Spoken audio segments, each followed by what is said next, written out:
Balake. Where is Balake at? My name's Blake. Do you want to go to war, Balake? I'm for real. Aaron.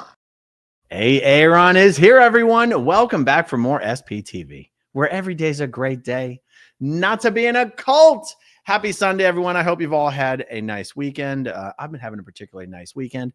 The weather is back to beautiful in Florida. I mean, we were in the 30s last week, you guys. It was absolutely insane. I'm too cheap to heat the entire house, so I only heated half the house. The other half of the house was 52 degrees, you guys. Indoors, 52 degrees. Anyway, the weather is much better this week.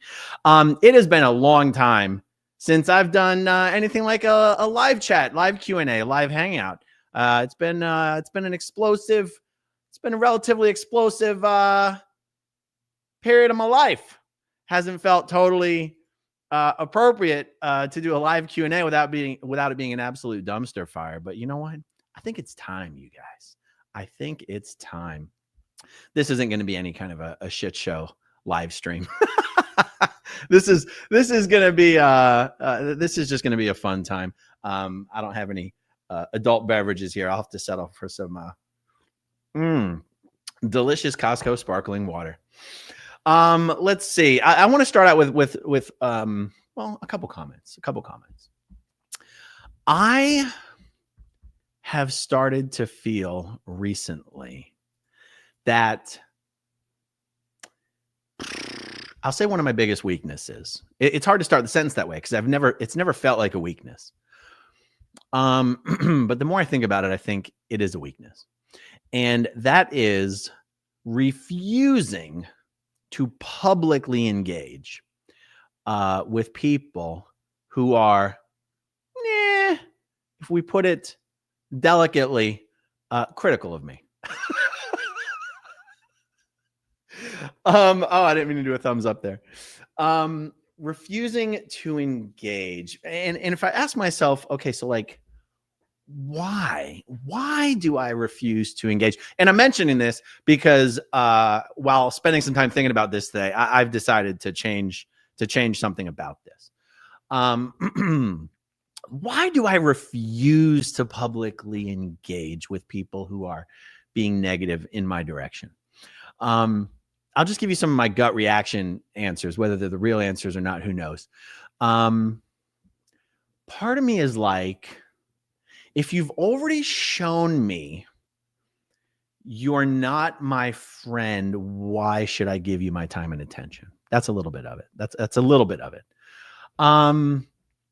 Some of it is I'm not going to let you bait me into fill in the blank, whatever it is.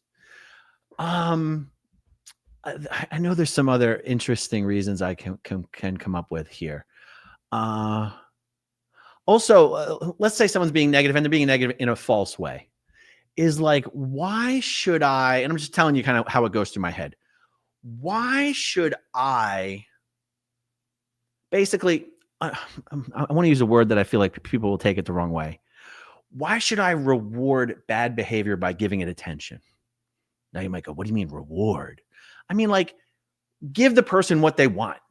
You know, they want me to react. They want content. They want to know they're getting to me. They want to know I've heard them. And there's a part of me that's like, why would I even give them the satisfaction? But, you know, as I say these things out loud, these are also sort of defensive, kind of confrontational, kind of adversarial ways of thinking about it. And that's okay. You know, I spent a lot of time in Scientology, and there's a lot of defensive and confrontational and adversarial patterns of thought that have come from the Scientology experience.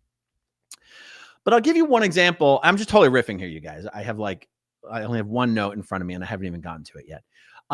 You will remember way back when Scott first started to publicly just ask questions about the SPTV Foundation. All of a sudden, Scott started to pretend like there was something suspicious going on over there at the SPTV Foundation. And this was actually the first time that anyone in this community had tried to turn people against the foundation or to question whether it was legit. And I remember being very, very taken aback and startled that someone who had been a friend and had been, I thought, a very productive member of the whole protest movement was sort of purely out of spite pretending to have questions about the SPTV Foundation. And my response at that time was a good natural response, which is, you know what? The best way to squash this is to do a video about it, do a live stream. I went on to Scott's panel, and I gave Scott the opportunity to literally ask me anything and everything he possibly felt he needed to know about the foundation and to make any comments whatsoever.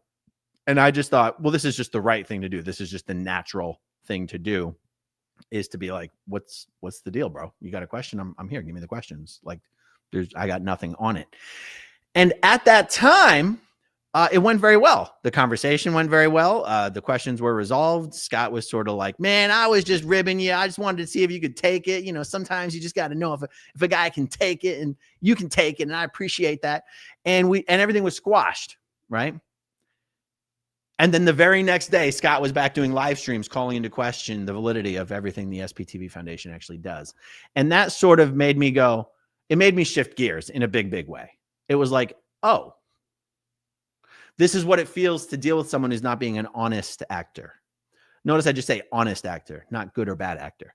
I was like, oh, your criticisms and your questions were not honest. You weren't actually looking for answers. You were just looking to sow division, confusion, conflict. And I was engaging with you as an honest actor. But then even after you got all your questions answered, the very next day, you're back to doing public live streams, calling my entire foundation and my friends into question.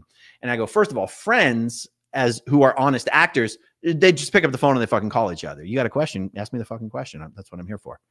And so this whole thing going down, where I did one of those panels, I, answered all the questions, took the fire, if you will.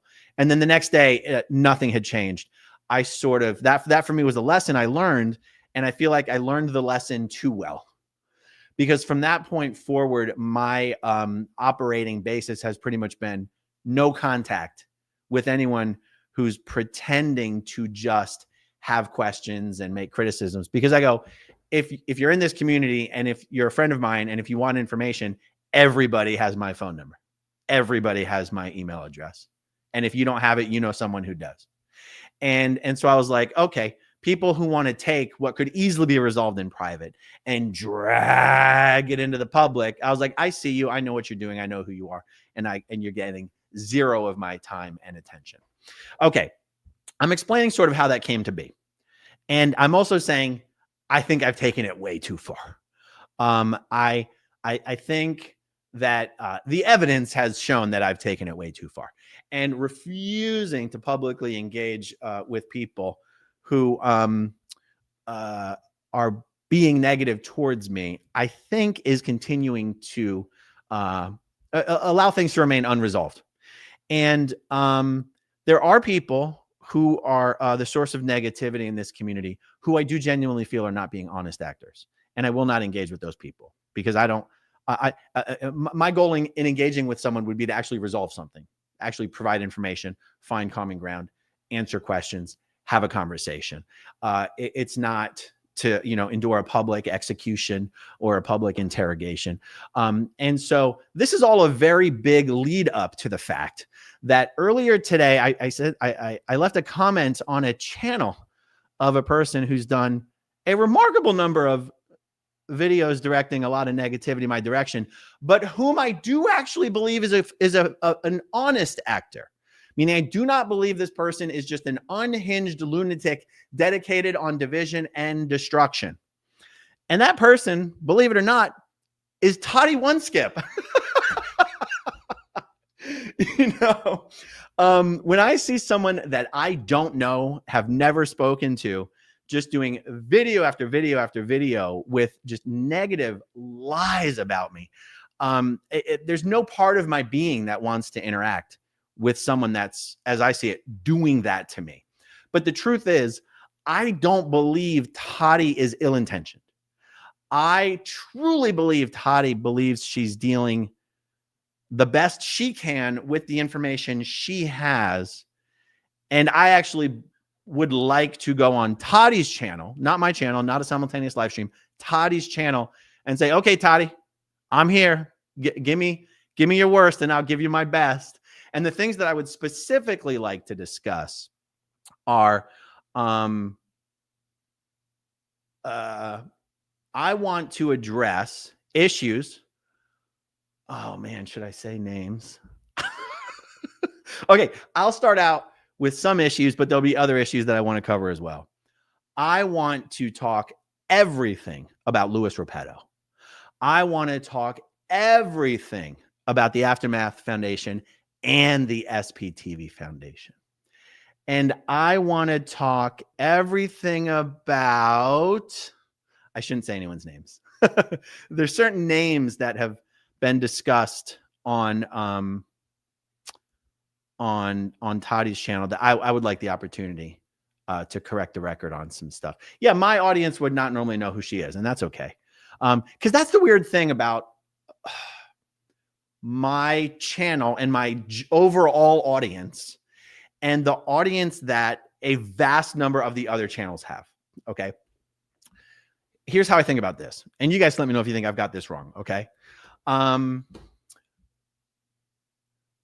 The vast amount of the channels that are out there right now share a common audience and are protester based or are the live chat community based. This is an interesting way to think about this.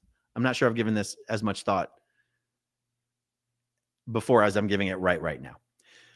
Most of my viewers on my channel do not participate in the live chat, have never participated in the live chat, don't know who any of you in the live chat community are. They're just, because when they watch my videos, they're not watching the live chat replay. They're just watching my videos. Most of them don't even comment. And so when I think of my YouTube audience, no shade to the live chat folks, I don't think of my audience as being the live chat community. But the truth is, the live chat community is what many people in this ex-Scientology YouTube space refer to as the community. It is the creators and all of you who are in most of the live chats. And so what's interesting is that there's a lot of videos that I do where the subject that I'm talking about, by the way, guys, this is intended to be a Q&A video. So if you got questions, feel free to throw them in there. There's a lot of videos that I do where the intended audience is really just the live chat community and the creators. And what you'll see in the comments section of those videos are most of my other viewers being like, I got no fucking idea what you're talking about. I'm not here for the drama. And that's why, even though I know a lot of you guys will roll your eyes if I say I try to keep drama off my channel, the truth is, when you look at how many videos I do, and when you look at how many of them have to do with like community drama, I work pretty hard to keep drama off my channel. Why? It's bad for business. I'm here on YouTube to do Scientology content that appeals to as wide of an audience as possible. And most of that audience doesn't have a freaking clue who 80% of the other creators are and who the live chat community is. So when I do videos directed at where the only people who are going to know what I'm talking about is the community, most of my viewers are like, I'm not here for this shit, bro. I'm not here for this shit. And I always lose subscribers when I do that. So when we're talking about business on YouTube, we're talking about viewership, we're talking about subscribers, we're talking about watch hours. And the truth is, I am here on YouTube to get the content that I do out to as many people as possible. That, I mean, have I ever said I'm here for any other reason than that? No. If you think that your content is valuable, in my opinion, you should be trying to get that content out to as many people as possible. And that's sort of how I approach all my stuff. Oh, yeah. So I know that most people watching this video will not know who Toddy is, but those of you in the community will. And you guys know Toddy's no fan of mine. And, you know, one thought that I had today specifically was, I see, whether we're talking about the world of politics or whether we're talking about the world of big business, I see some of the most famous, most powerful, wealthiest people in the world sit down with journalists who are fiercely antagonistic and hostile to them, and willingly sit down in front of those people on a stage live and just take the most vicious heat, knowing full well it's coming. And I've asked myself sometimes, this person doesn't have to do this. Why do they do this? Why subject themselves to that? And I think the answer is to show that they can, or, to try to do a reverse Uno card and, dunk on the other person, even if it's just by being a cool cucumber.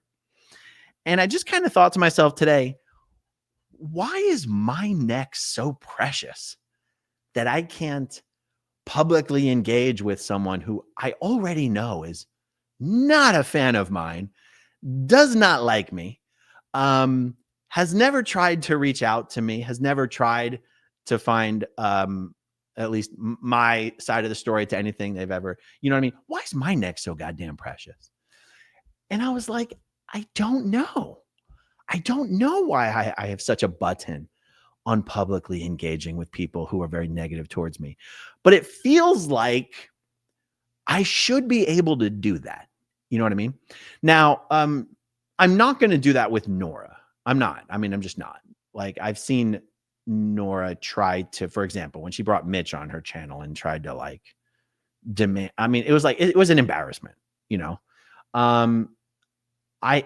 I only want to engage with people who I think are honest actors. And even then I realized I still might be making excuses for myself, because the people that I have in mind when I said, some of the most famous, wealthiest, most powerful people in the world will sit down in front of an openly hostile journalist for like 90 minutes.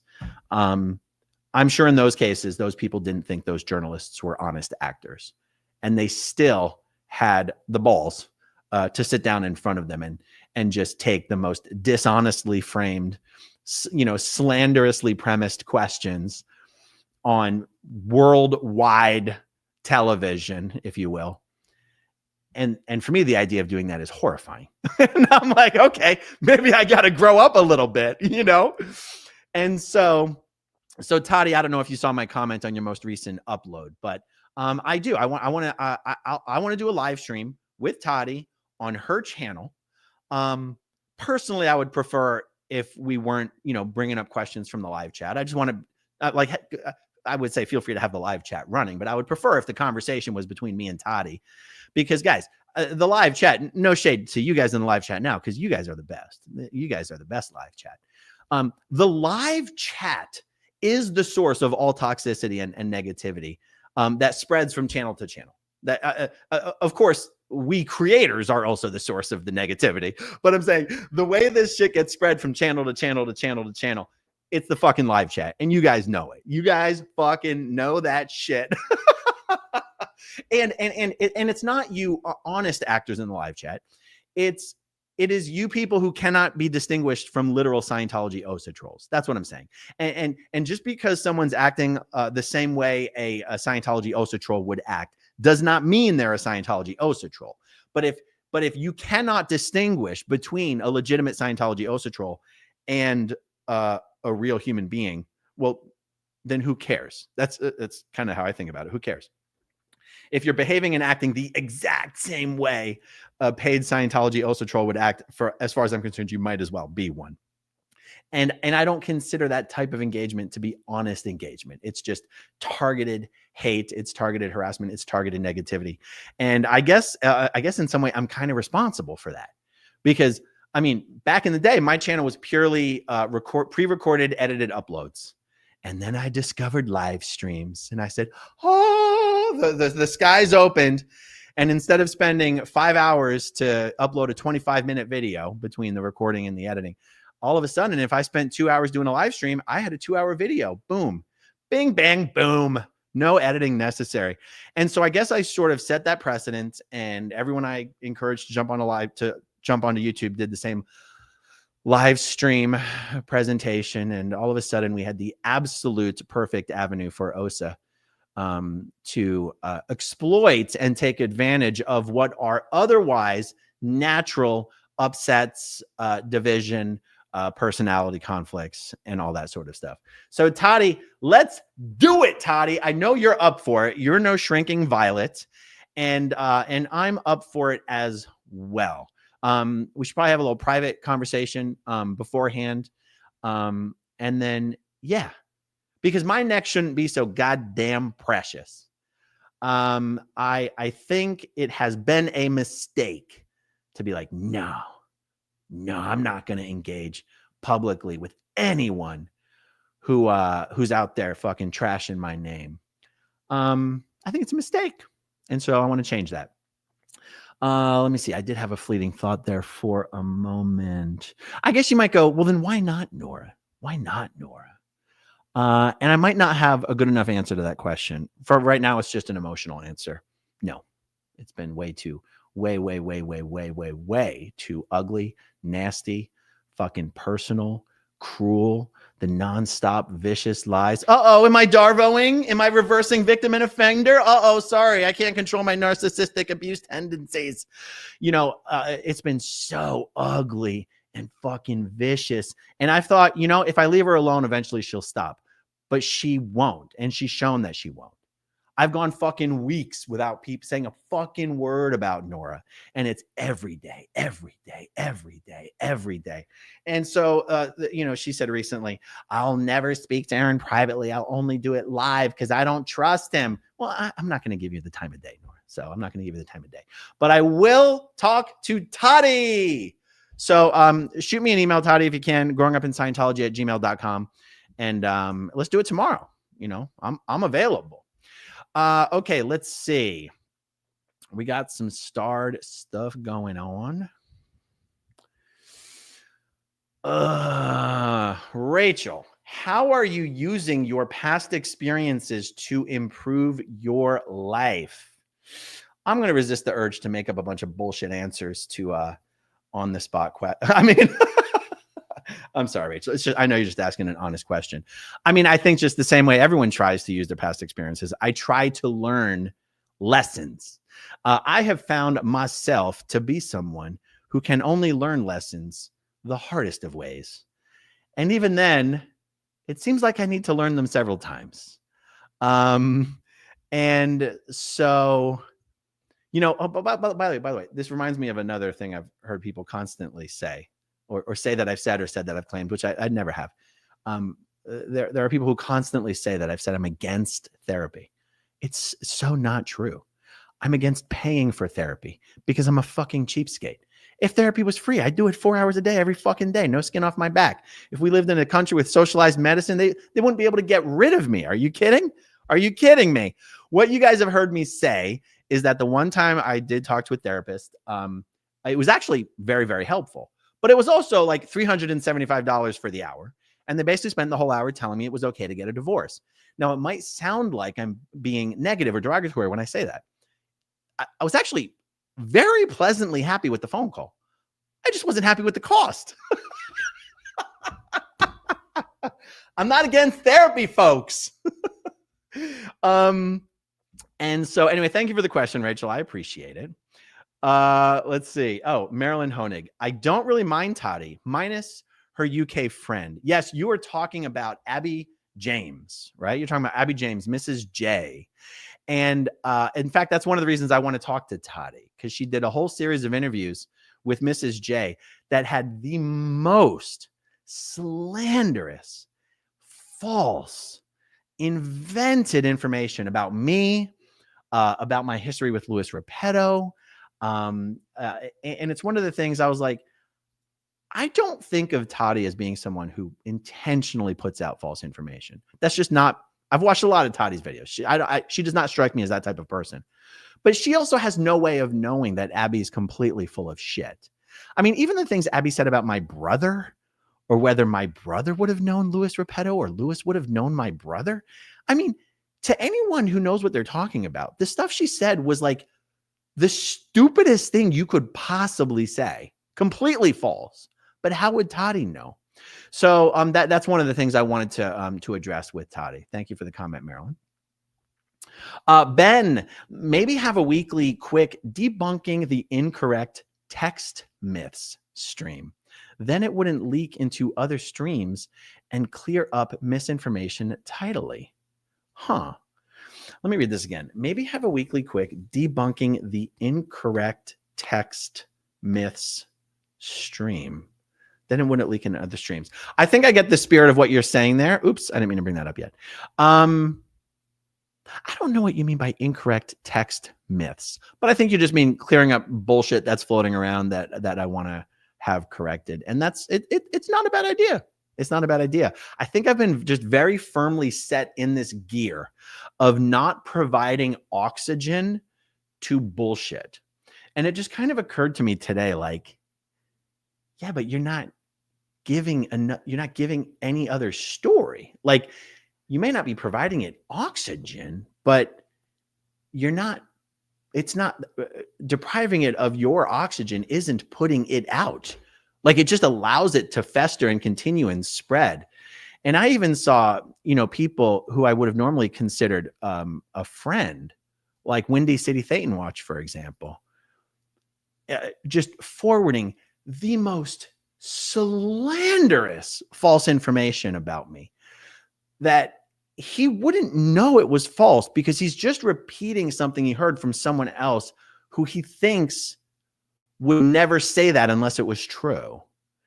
And that's an example without giving specifics. See, I still have this sensitivity to, like, I almost don't even want to say what the false information is because it's so fucking gross and derogatory.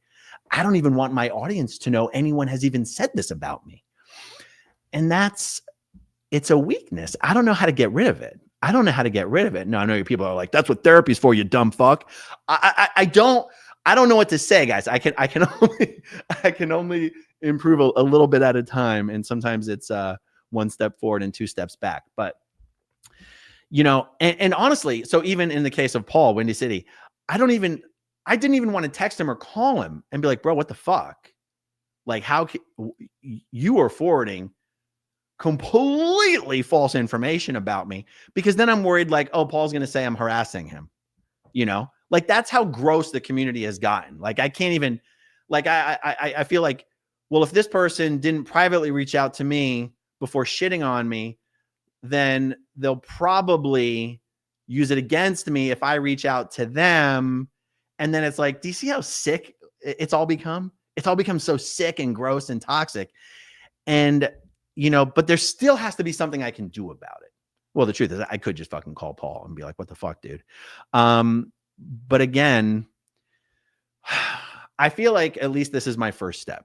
My first step is move past this idea that it's way too much to expect yourself to publicly engage with some of the biggest sources of negativity. Like, at least remove that from your consciousness. Be willing to, even if for now it's only selectively, you know what I mean? Because also the way the community works right now is like, I mean, everything Toddy and I discuss is going to go everywhere anyway.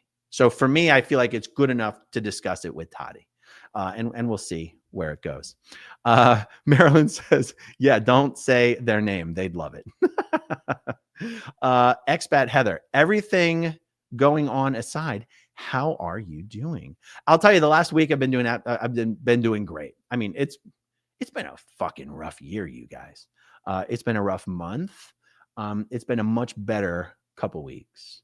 And yeah, I feel like, I feel like things are relatively back to normal right now.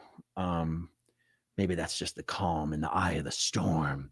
No, but seriously, it does feel pretty decent right now.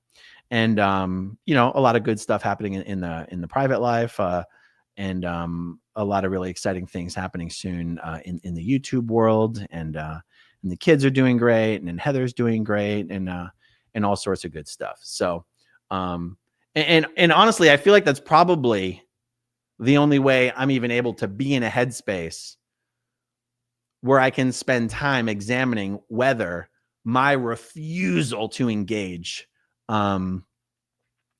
publicly with people who are trashing me is something I should reconsider. And actually, if you guys remember, yeah. So I just told you that the first lesson I learned the hard way was when I thought Scott was trying to interact with me as an honest actor, and I went on his panel. He acted like everything was fine, and then the next day he was back to trashing me and my foundation again. That was the first lesson I learned the hard way.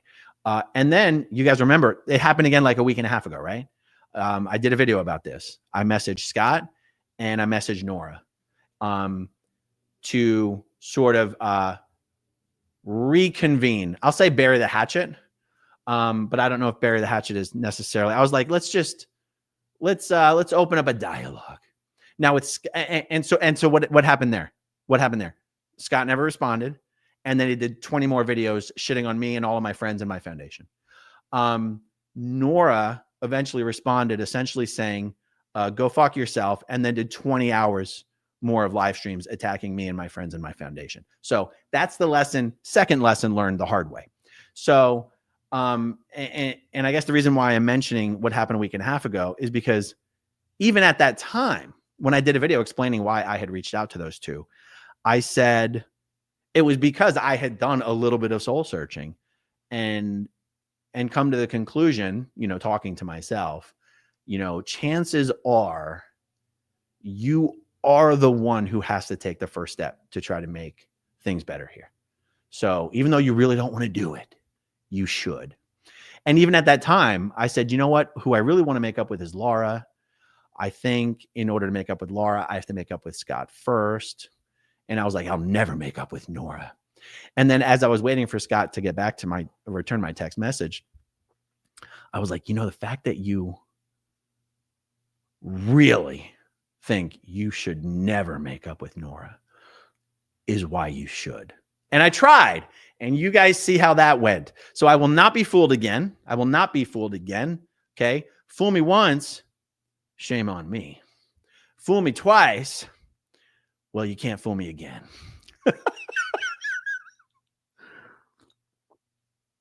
All right. Yeah. Anyway, that's why we're going with Toddy, guys. That's why we're going with Toddy. Okay. Ren Fair Goddess, did you have your shirt made to perfectly match your eye color? No, all my shirts come from Amazon. These is like Amazon Essentials right here, or whatever, something Amazon. And they only have so many colors. And actually, it's not. I don't know why I'm squinting. The shirt is not the exact color of my eyes. The shirt's much darker blue than my eyes are. But thank you very, very much. Lethanda Grauklinger. Oh, Lethanda, I feel like I haven't seen you in a while. I like to watch your videos, drama or Scientology content. Well, thank you so much, Lethanda. I appreciate it. Old Frizz says, I think you and Streets are pretty much on the same page regarding chat. Okay, now and then, but we don't rule you. That's right. And I have seen what Streets has said about the chat, and he's totally right. He's totally right. It is the chat that it's so funny, though, as a creator to blame the chat for anything, right? Because as the creator, you're in control of everything. The problem is not all creators seem to approach their channel and their content and their videos that way. So like, if I want to talk about something, then of course I will bring up things from the chat that prompt me to talk about that. Like if I really, really don't want to talk about something, I'm not going to be forced into doing it because people in the chat are asking. Now, on the flip side, Nora will actually bring up things in her chat just to tell people that she doesn't want to talk about that. Or like she'll bring up comments saying the most horrifically slanderous things about her friends just to tell that person that that's not true.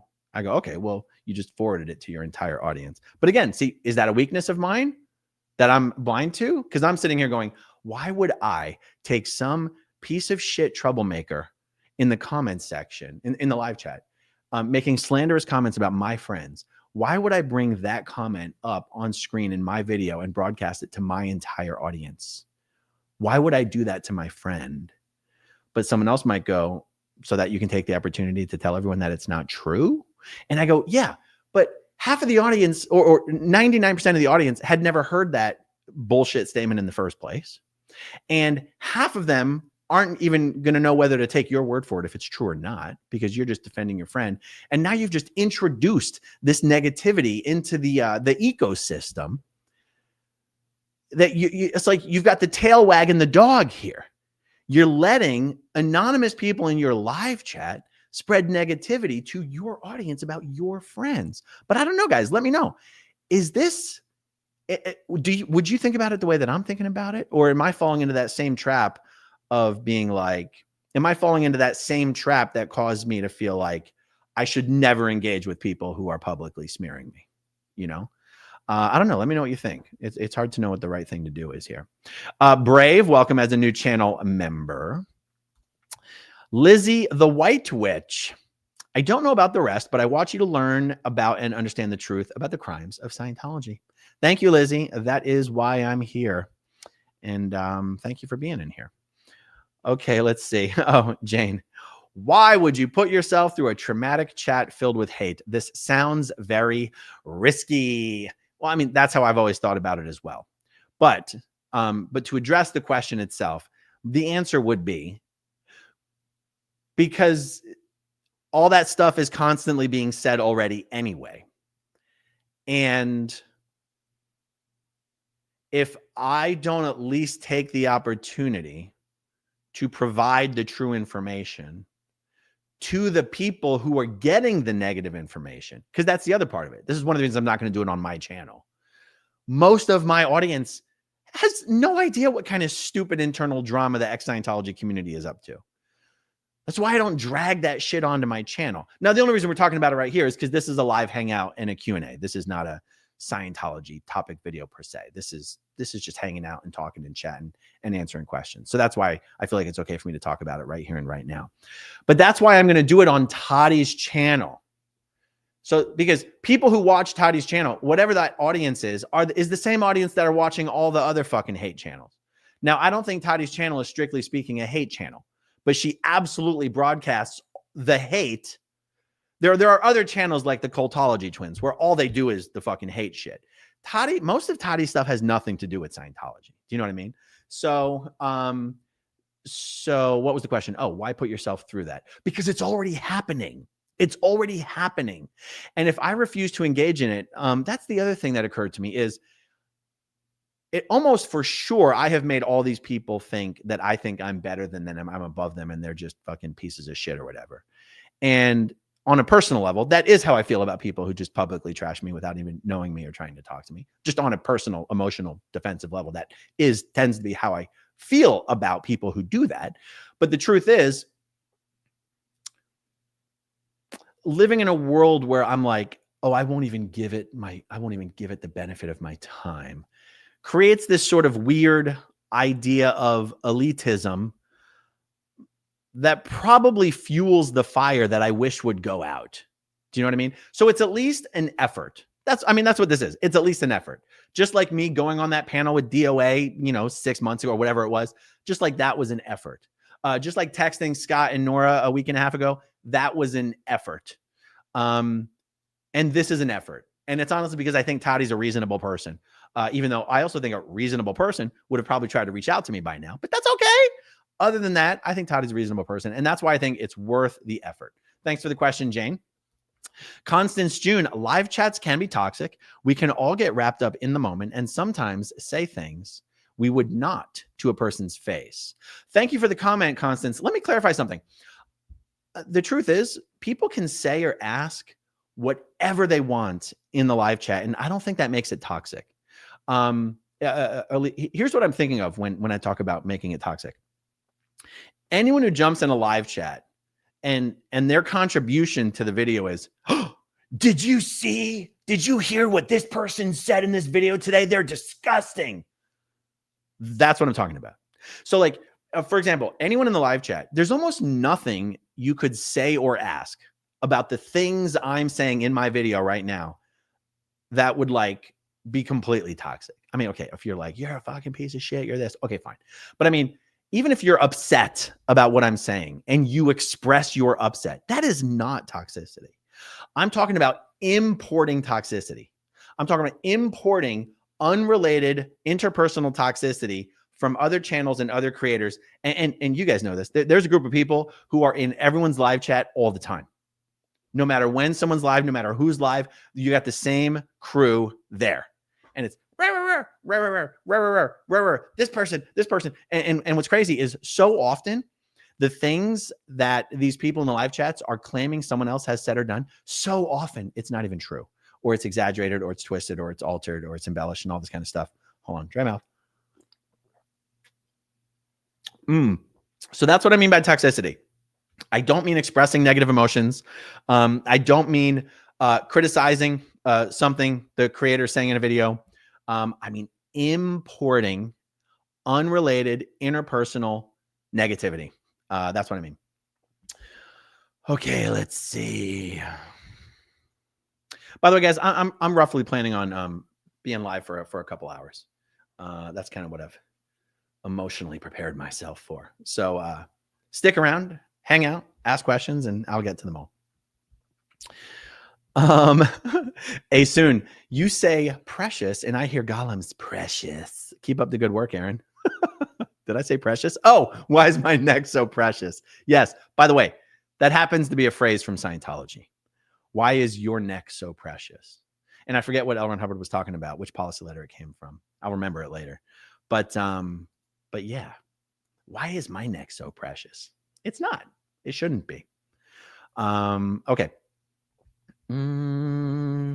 Mark Hardman, is there a reason that you now rarely use moderators in the live chat? I always have moderators in the live chat. And yeah, I think there's always moderators in the live chat. I might need to maybe add more moderators, but I've not been unhappy with the moderation. So yeah. I mean, I think what happened is when Barb asked me to remove her as a moderator, the moderator chat that we had, which didn't even include all the moderators. It was just one of the mods had created a moderator chat on Facebook, and that mod chat was basically X'd out. And we've never created a new moderator chat. So when I go live, I don't even give my moderators a heads up. So that's probably the better answer to your question is, if there's no moderators in the live chat, it's because they don't know I'm live. I don't have a mod chat like other people do. I don't have a Facebook group for my channel like some people do. I don't have, I don't even have a mod chat. I mean, yeah, that's the answer. Okay, Inappropriate Heifer, good to see you. You need to make Aaron's Rumor Mill show once a week, and we can laugh at the ridiculousness. I do like that idea. And I guess, like I said, guys, I can't even remember how long it's been since I've just done a hangout and a live chat and a Q&A. And I guess the truth is, if I was doing these regularly, which I plan on doing again now, I feel like the stuff would naturally come up anyway. And that's what these things would partially end up being, because, that's the funnest way to talk smack, is just to talk about all the shit people are talking and to correct the record on things. So maybe that's what we're doing. Brave, thank you so much. Gifted 5 channel memberships. I really appreciate that. Laurent, is this Laurent? Laurent Cloutier? Something like that. Do you know anything about NXIVM? I'm a Montreal journalist, having researched this cult on and off for a while. Laurent, I'm sorry. The only thing I know about NXIVM is what I watched in the documentaries, and the documentaries were fantastic. I'm trying to think. I don't think I've ever personally interviewed Sarah Edmondson or Mark Vicente, but I've watched so many of their interviews that I feel like I have. So Laurent, if you're looking to, and both of those two were prominently featured in the NXIVM documentary, and they're on YouTube and they're on Instagram and they're on, I think Substack, maybe even, and all that kind of stuff. So you could definitely get in touch with those guys, I'm sure. Let's see. Oh yeah. Mike 7090. How can people think that bringing up your family and there's not going to be repercussions? I know, Mike. I know. Absolutely unbelievable. The level of you know, the disgusting level of personal hatred and vitriol that has been spread by certain so-called creators over the last many months is it's honestly worse than anything Scientology's ever done. And that's a fact. Yeah. Rib Guy, thank you. Gifted 5 channel memberships. I really appreciate it. Yes, this is something I sort of struggle to find the balance here. Aaron, when someone shows you who they are, believe them the first time. I know. But the thing is, like, it's like that, although it sounds like a great lesson, it's probably a great lesson. It also is like such a black and white, potentially black and white way of dealing with relationships. You know, people are so inherently and naturally imperfect. No one more so than myself. And I can think of times in my own life when I've fucked up in big, big ways. And people who did not owe me anything gave me a second chance. And I know how much that meant to me when it happened. And so I know it makes for a really nice saying, you know, when people show you who they are, believe them. And it's like, well, especially the first time. And it's like, yeah, but you know, the worst a person is capable of is not really who they are. And it's funny because if someone wants to make the argument for how it is who they are, I'm sure I could be persuaded to be like, yes, I understand what you mean. But the truth is, yeah. Yeah. You know, even the best that a person is not really who they are. And the worst of who, or the best, you know, catching someone on their best day when no one's looking and they're, you know, in a wonderful, amazing mood and they're feeling so generous and helpful and, you know, and they're just being wonderful. You're like, yeah, but that's not who they are 90% of the time. The same would apply for the worst of someone. Now, it's a little different when someone's literally trying to destroy your fucking life every day for 5 months. I'd say, you know, when they show you who they are, believe them the first 100 times. So that's why at this point, talking to Nora for me is off the table. It's a deal breaker. Like, it's not happening. So anyway, I understand your sentiments, but I think that part of the problem has me been thinking that way too much. That once someone has done something that I think is irredeemable or whatever, you know, that I just shut off any possibility of any future reconciliation. And then at some point that makes me the problem. And that's where I have to take responsibility for that. Okay. Terry Berry, catching up on chipmunk speed, but I do follow Toddy's channel and I appreciate you trying to set the record straight. I just hope she takes you up on it. Well, Terry Berry, leave a comment on her videos asking her to take me up on it. I mean, I feel like Toddy would, right? Like, first of all, it's a great opportunity for a video. It'll get a ton of views. And then people will wonder why Toddy got the big scoop. But they won't have to wonder, really, because I've explained it here. The Scrapbooker, welcome as a new channel member. I'm guessing you might have gotten one of those gifted memberships. Okay, let's see. Joe, I know what you're going to say here. I think you're falling into a trap by engaging with people with 1,000 views. You have proved yourself, and it's never going to stop. Do what you always did best. I very much appreciate your sentiment. I had the exact same thought today, and here's my counter argument. The counter argument that I made to myself when I had the thought that was the argument you're making right now. I think one of the ways that I have allowed myself to continue to believe that there was literally no reason to engage publicly with the people who've been saying all this negative shit is that on their own, pretty much each of them individually have channels that are so small and have audiences that are so small. I'd be like, what the fuck is the point of going and addressing any of this on any of these channels? And I think the reason that is the wrong math is because it's not about the one channel. It's about the 20 fucking channels that are repeating everything that are said on each one of the channels. And I was like, if I'm not willing to engage, if I'm not willing to answer the questions, if I'm not willing to provide information and context, am I the problem? Now, I'm sure everyone's like, yeah, you're the fucking problem, dude. That's what we've been saying all along. And I guess I'm just at a point where it's like, okay, if that's what you want to say so badly, then go ahead and say it to my face. I'll show up so that you can, and then we'll talk about it. And if I get burned, I get burned. But that's okay. I'm willing to spend a couple, 2 or 3 hours doing it. I'm okay with it. That's all. Thank you for the comment, Joe B, in the super chat. I appreciate it. Ooh, oh, this is spicy, but I guess that's what we're here for. Okay. Literally, Lisa from H-Town. Would you ever forgive Leah Remini after what she said about the Jane Does, assuming that she were to show remorse? Boy, here's why this is hard for me to answer.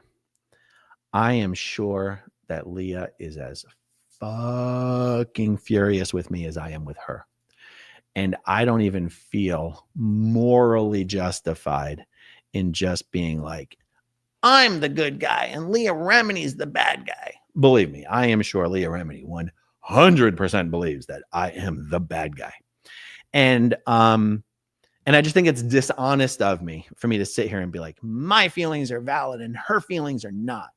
The simple answer to your question is that if Leah called me and said, Aaron, I want to squash this with you, I'd be like, I want to squash it with you as well. But the truth is, she blocked me on everything a long time ago without us ever even having had an argument to have warranted that. So, Leah decided, based on whatever information she was getting from people, I can guess who it was, that me and or the relationship weren't even worth anything. And I'm like, hard for me to care much about what you think when you've made it clear that's what you think of me. The answer to your question is yes. I mean, the answer to your question is yes. Now, the truth is, I feel like my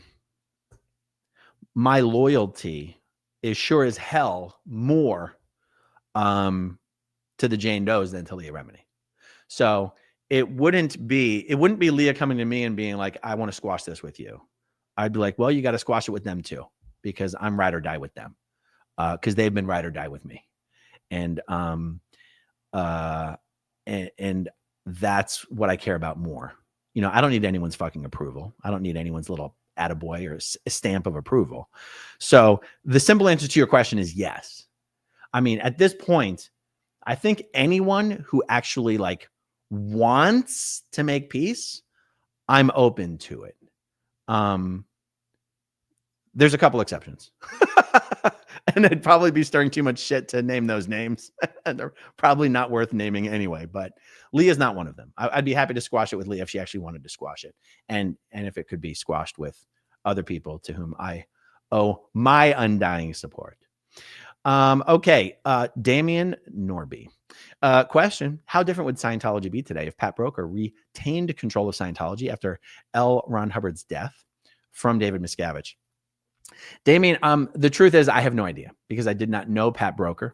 I can tell you from all of my personal experience with some of the highest level Scientology executives, keeping in mind, I never worked side by side, shoulder by shoulder, very closely with these executives, but I worked in their vicinity.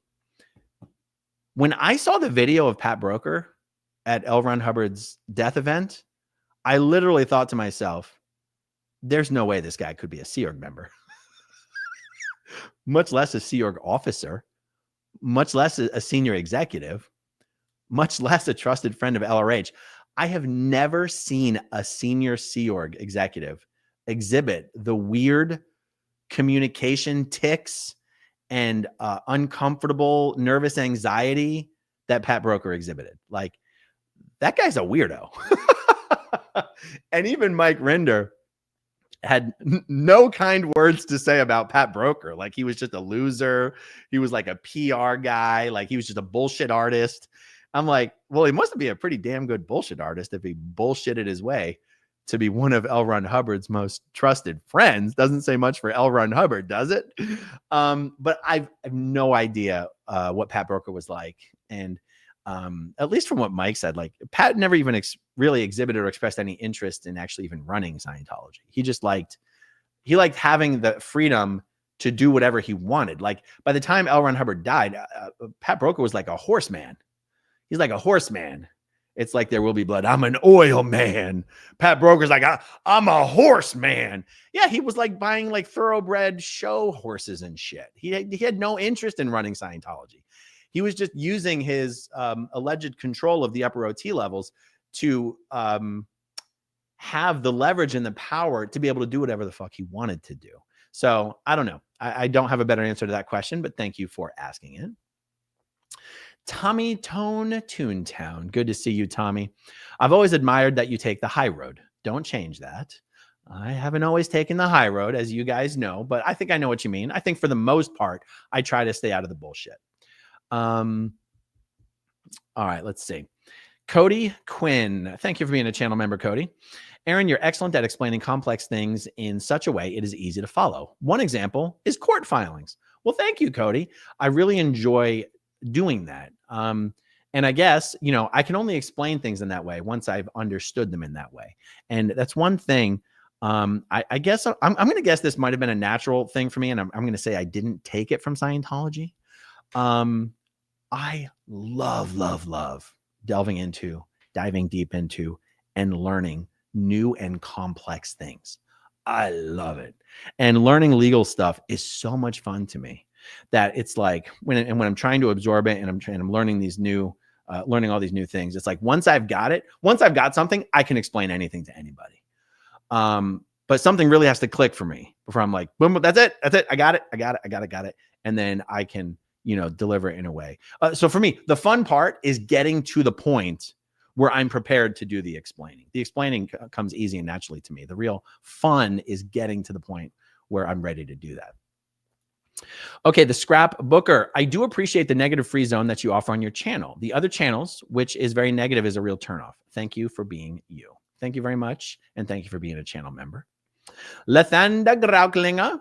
I hate how Nora always yells. They all have my phone numbers. They should call me right now. And then yells and yells and yells. Who would want to call someone just to be yelled at? Well, yeah. And who wants to show compassion and tolerance and understanding to someone who's like literally trying to trash your reputation to the internet?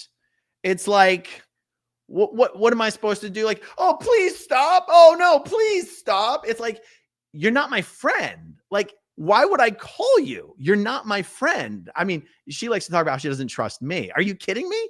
You're showing like private text messages. You're talking about, you know, pretending to have had conversations with my wife. You're talking about my fucking kids. Like, oh, how come you didn't call me? Why do you think I would ever call you? Are you crazy?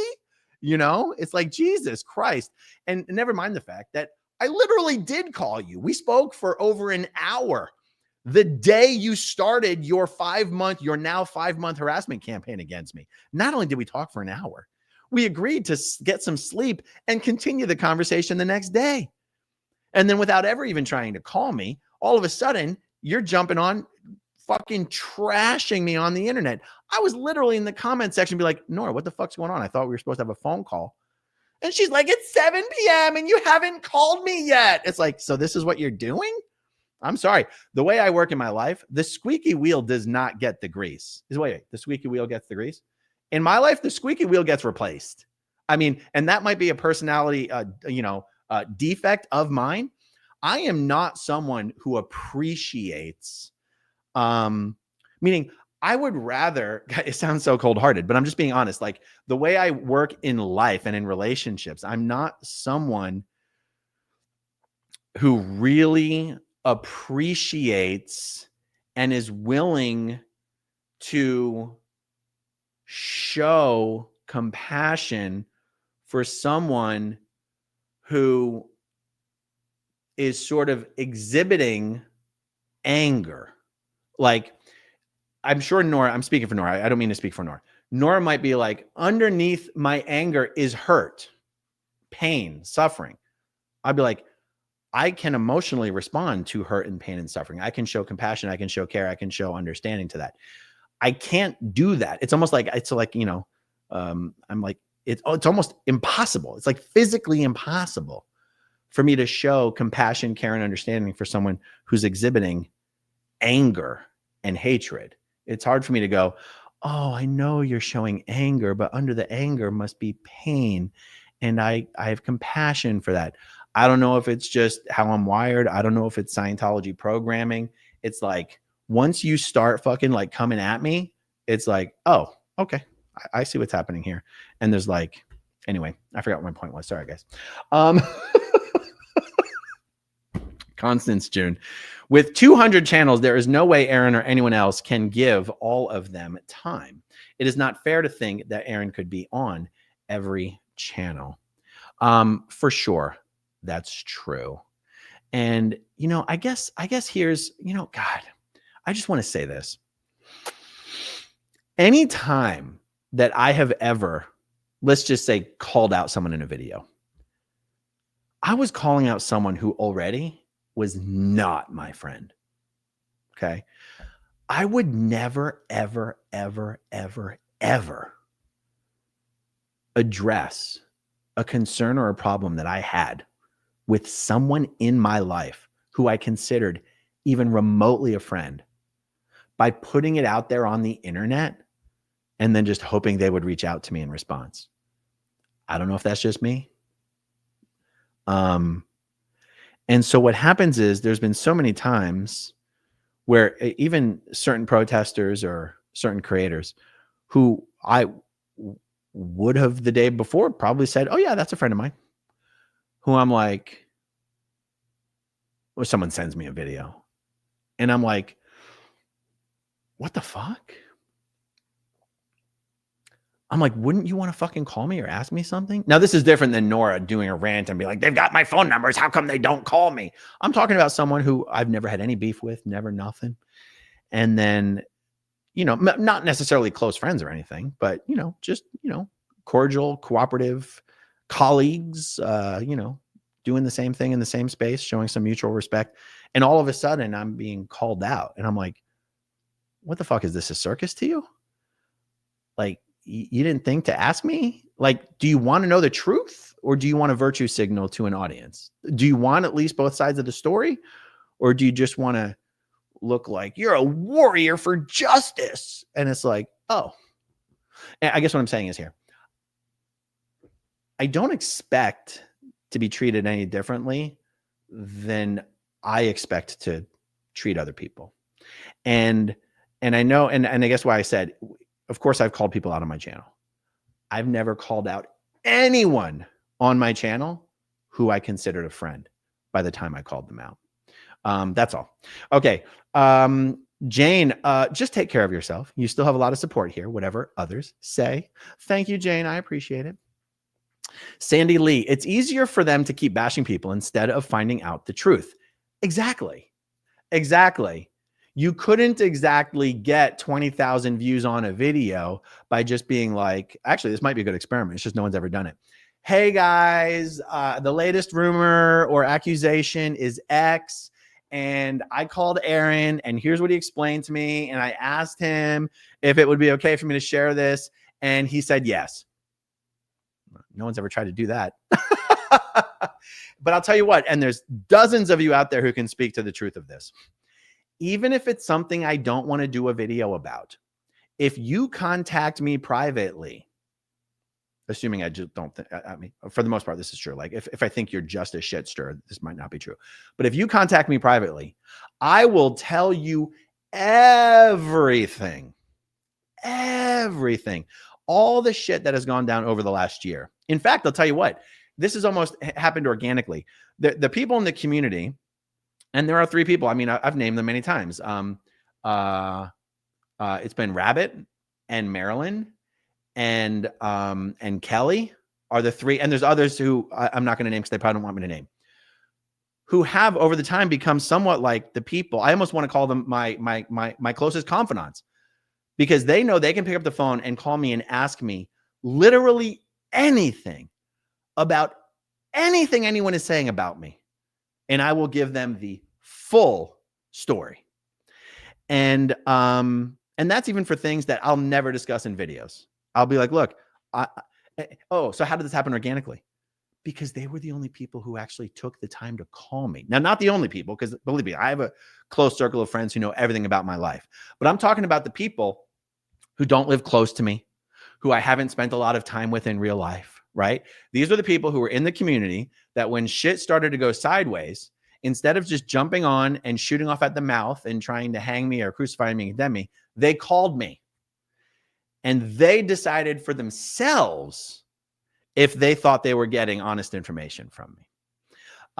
And that's how those relationships even came to be how they are, because I will tell someone what's really going on. Hell, there's probably many of you out there in the audience who have sent me emails. I'll even respond with emails with the full explanation, just because I don't want to do a video on my channel sending out to all my viewers who don't care about any of this bullshit. Doesn't mean I won't talk to people.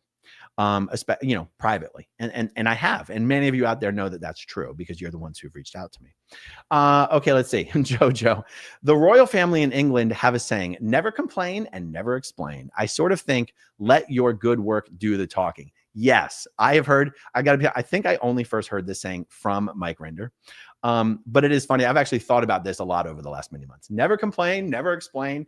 And I think the Queen put out a statement, or maybe it was just one of her representatives after all the Meghan Markle and, the book and the documentary and whatever. I think the only statement they made was, recollections may differ. And I was like, that is so ice cold. Like, out of everything that's been said, it was, recollections may differ, or some recollections may vary, or something like this. But yes, never complain, never explain. But you know what? The problem is we Americans, we can never get that first part right. We're complaining about everything. And therefore, we sort of have the responsibility to also explain, but anyway. All right, let's see. Mischief managed. Not elitism, just refusing to engage.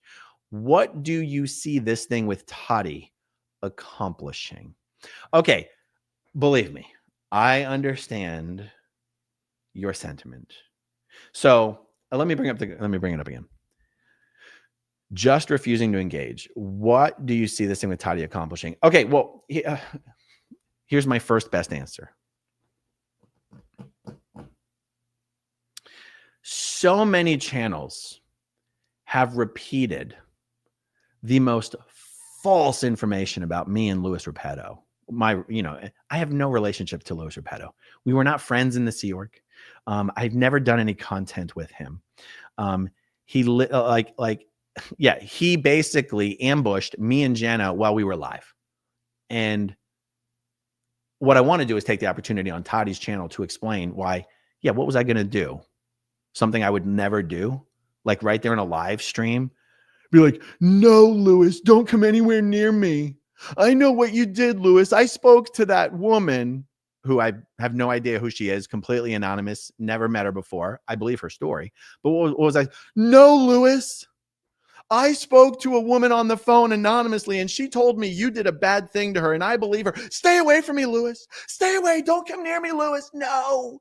Like, is that what I was supposed to do? No, that's not what I'm going to do. It's ridiculous. Okay. Long story longer. I feel like it's just a mistake for me to refuse to correct the record on some of the most vicious slander that's being put out there. And there's something about me that just feels it's a little more honest and would maybe even be perceived as more honest to not just do it in my own video on my own channel. Because someone could always say I'm doing a straw man argument tactic, right? Well, that thing that you're saying they're saying isn't exactly what they're saying, and you're not really responding to what they're saying. I'm like, it just feels more honest to do it face to face with the person who has platformed a lot of this stuff. And instead of me going on her channel and being like, this is wrong, and this is wrong, and this is wrong, and this is wrong, the way I'm envisioning it is I go, okay, Toddy, here I am. Ask me anything.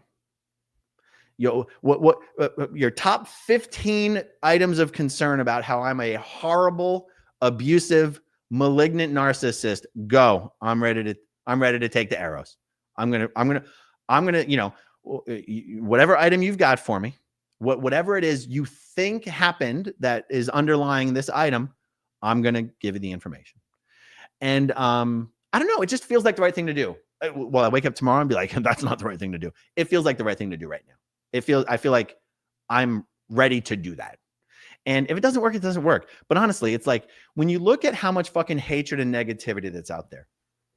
And the problem is, like, because Nora has just become a clearinghouse of fucking hate, it's like, Nora will take all this shit. Like one small false thing can then be repeated on like 15 different fucking channels. And now all of a sudden, these things that are being circulated in many people's minds become the truth. For example, Windy City. Windy City thinks this thing about me that is 100% false, but he got it from a source that he thinks would never say that if it wasn't true. Okay. So if Windy, a guy who knows me, has met me in real life and knows who I am, if he's running around, and not only does Windy think this, he's literally said it in other people's fucking live chats. And I'm like, if I can't even bring myself to engage with the people who are saying this shit and take the opportunity to correct the record, then who do I really have to blame? And that's kind of where I'm at on it right now. And so the question is, what do you see this thing with Toddy accomplishing? The best answer that I have for this is at least accomplishing, showing and demonstrating that I don't think my neck is so precious that I can't take the opportunity to directly respond to certain things that are being said face to face to one of the people who's been saying it. And if I thought that Toddy was just going to approach it as like a crucifixion or, an interrogation, a cross-examination, then I probably wouldn't even be considering doing it. But she seems like a reasonable person to me, to be honest. All righty. Marilyn says, you may as well give me my wrench back. I regularly get shit on anyway. You asked for it, Marilyn. You shall get it back. You might need to remind me because I'll forget, but I'll give it back to you. I was waiting for you. Wasn't going to force it on you. But yeah. Yes, indeed. Lena on me. I follow ex-fundamental Christians that have had a lifetime of abuse. I never see them dogging one another. In your opinion, why do you think ex-Scientologists trash one another so bad? Oh, man, that is an interesting question. I don't have the answer. But let me say this, guys, and I don't say this with any malice. I say this is legitimately my recollection, and I want you guys to please tell me if you remember it differently. And we'll try to highlight some of your answers in the live chat. In what I call the SPTV community, which at this point, I'm not sure what people think that means. I have oftentimes referred to SPTV as all former Scientologists doing Scientology content on YouTube. But then I also think of SPTV as being this channel. SPTV rightly could have been described as basically me, Mark, Claire, and Mike. But then we were like, no, it's not us, it's everyone. But then when you see people being like, I'm not a part of SPTV anymore, you kind of go, what definition of SPTV are you using? Because when someone says, I'm not a part of SPTV anymore, doesn't that seem like they're defining SPTV as me and my friends? Which, if I'm being honest with you guys, is how I think about it. I think of SPTV as being me and my friends. And I also, and this is how I will always describe it when I go on other people's podcasts, I also think of SPTV as just the phenomena of ex-Scientologists talking out on YouTube. But then, of course, you have people being like, I'm not a part of SPTV.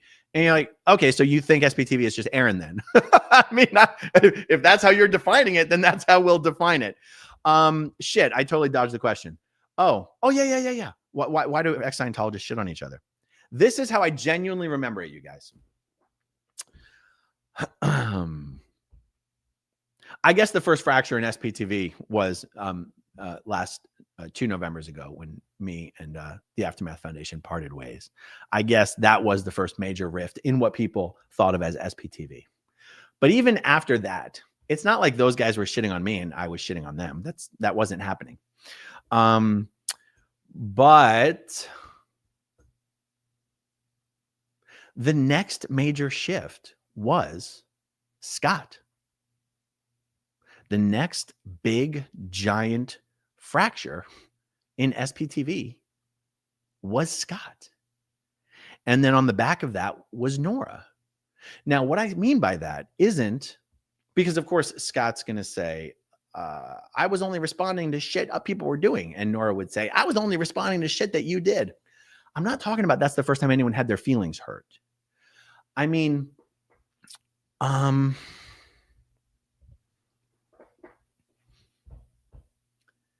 it's the first time people were being asked to take sides. It's the first time people were being demanded to take sides. It's the first time people were openly shitting on each other in videos. Do you guys remember it differently? I know there are people who still to this day think that after me and the Aftermath Foundation parted ways, that I did videos to take down the Aftermath Foundation or to take down Mike or to take down Mark and Claire. Guys, this is an alternate reality that someone's describing when they say things like that. The only videos I did was explaining what happened and how the separation occurred. And I just said exactly what occurred. And I said, the Aftermath Foundation is doing good work. They've always done good work. There's nothing they're still doing good work. We always did good work. That was never the issue. I never told people not to support the Aftermath Foundation.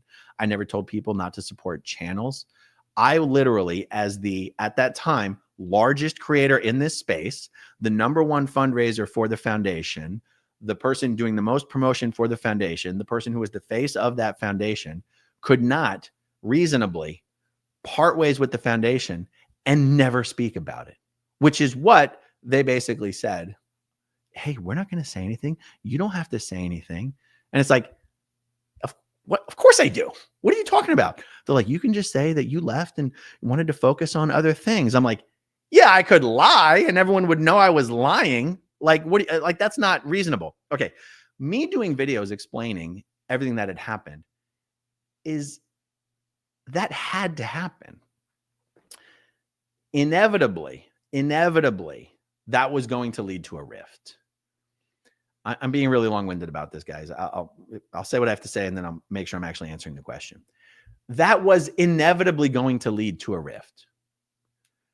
People were either going to feel that I had been mistreated, or people were going to feel that they were now being mistreated. That was somewhat inevitable.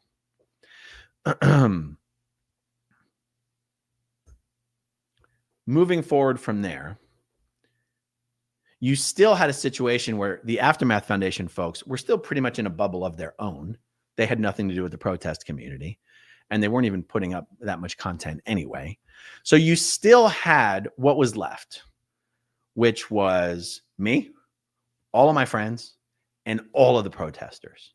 And that whole thing was moving along beautifully from what I can recall. That all changed when Scott decided he was here to call out bad actors. And my answer here is not to focus on Scott. My answer here is actually to say, I don't think any of us were trashing each other before that. Because then what started to happen is when Scott started to basically draw lines and declare bad actors, he started dividing the protest community. And that started to divide the SPTV community. For example, Serge was much more closely connected to a lot of those protesters than I was. So when someone, a real piece of shit like Henry, puts up a whole community post calling out Serge, meaning Henry basically put up a community post shitting on the foundation, but specifically calling out Serge for being complicit in all the crimes of the foundation, that created a huge emotional reaction in Serge. But Henry was simply following Scott's lead. Okay. So Scott creating division in the protester community led to division in the SPTV community. It also led to a division amongst the board members of the SPTV Foundation, because Serge was now being dragged for the foundation not doing more to help protesters. And then Serge is like, hey, this is a crisis. We have to address this. We have to do something. And all the other board members were kind of like, yeah, no, we don't. Who gives a fuck what Henry has to say? We're not here to help protesters.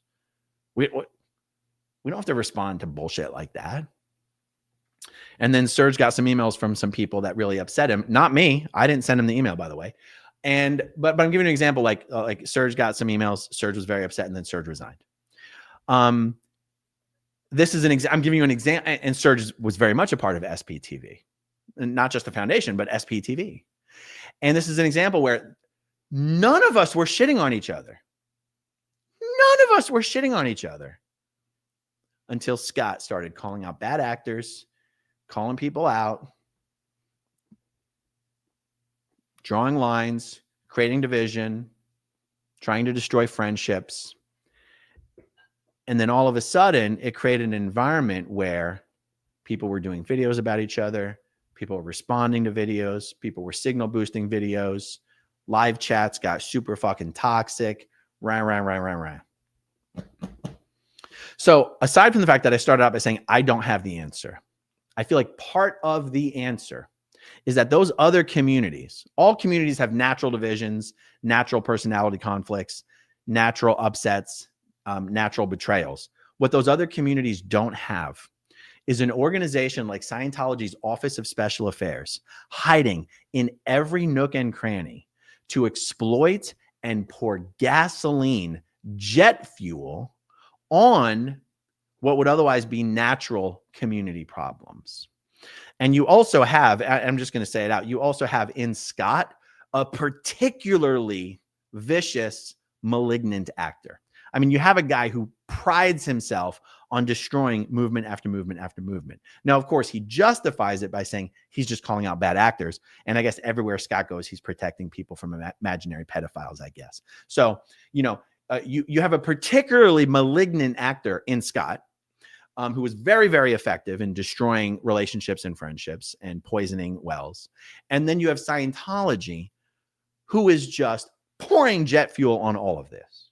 And I do feel, again, I don't have the magic answer, but I do feel one of the biggest differences between this community and those other ex-cult communities, or as you say, fundamental Christian communities or ex-fundamental Christian communities, is I don't think those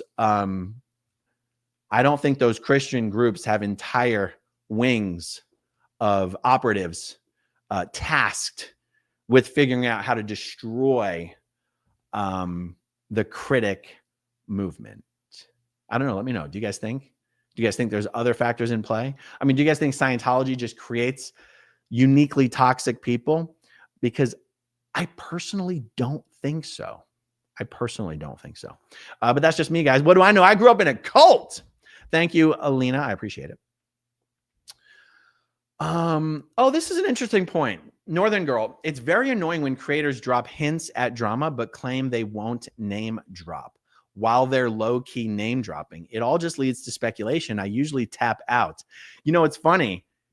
You are referring to something I have almost certainly and unintentionally have done, thinking I was doing something good.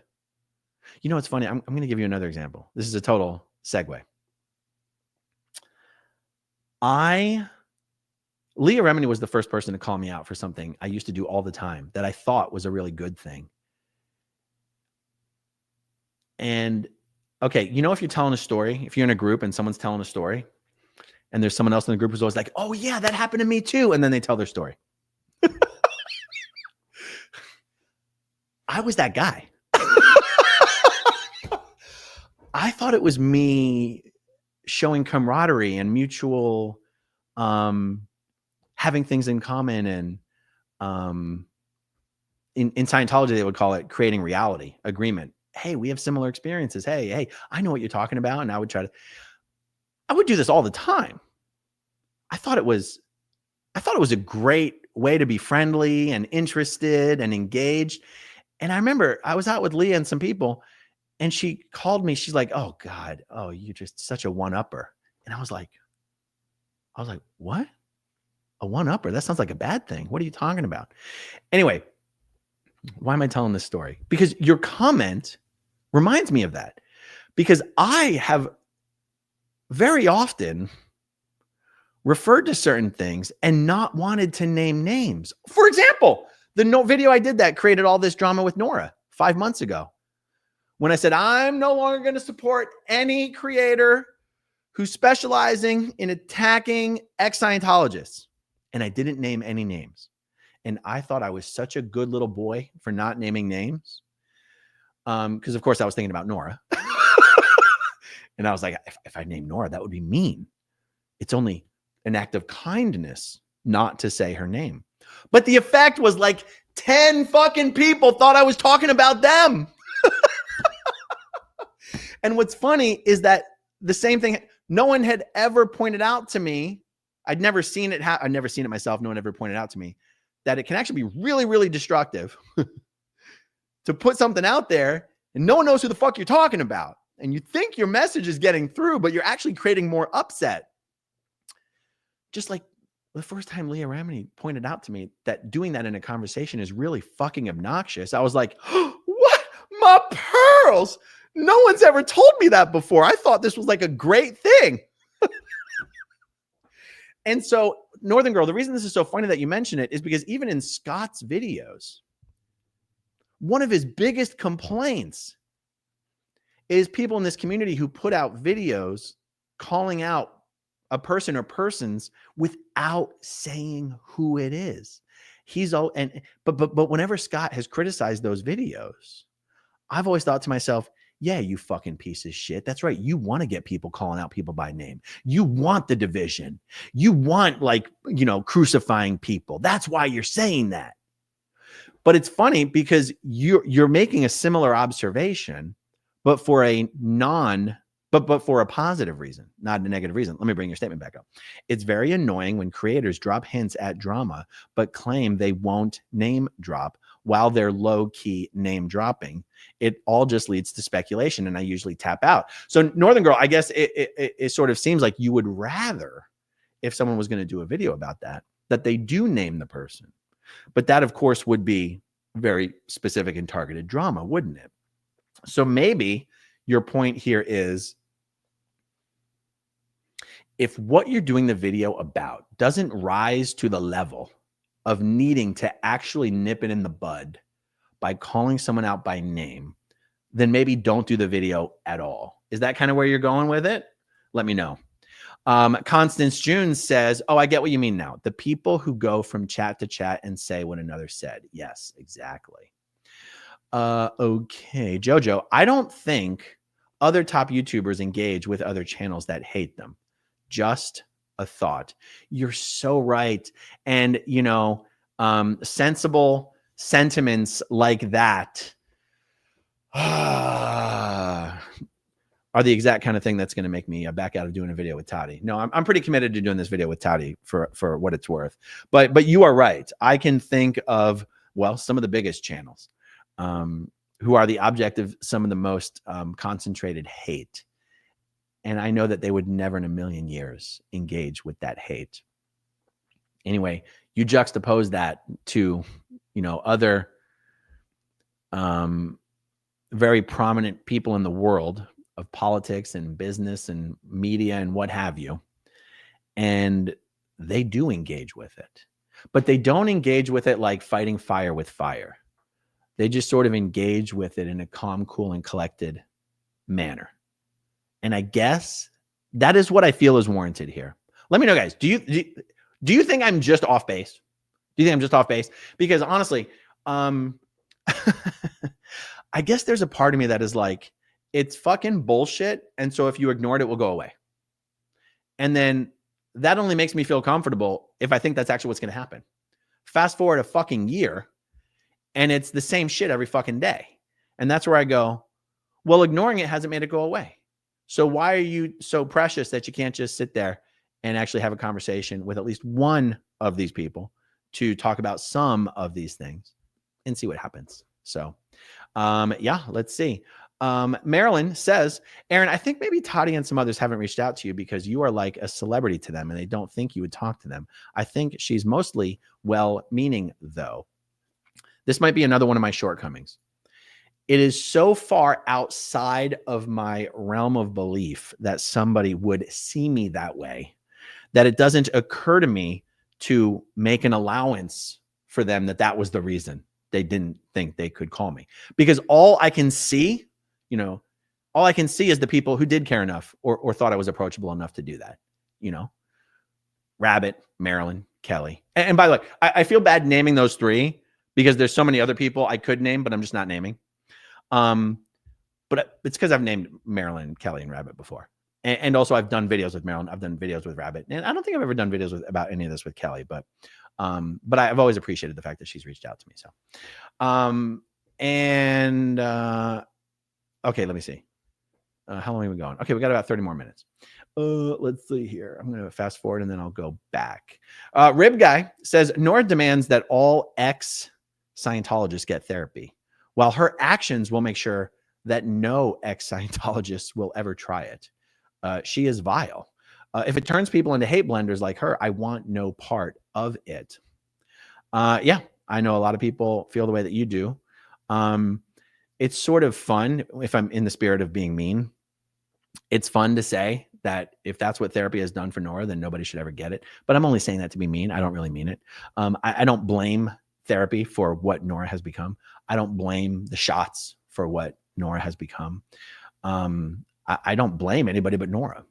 So, yeah. And by the way, the SPTV Foundation, we do pay for people's therapy. By the way, this is another misnomer. Ex-Scientologists should not be deciding what mental therapy someone qualifies for. We don't decide that shit. What are you talking about?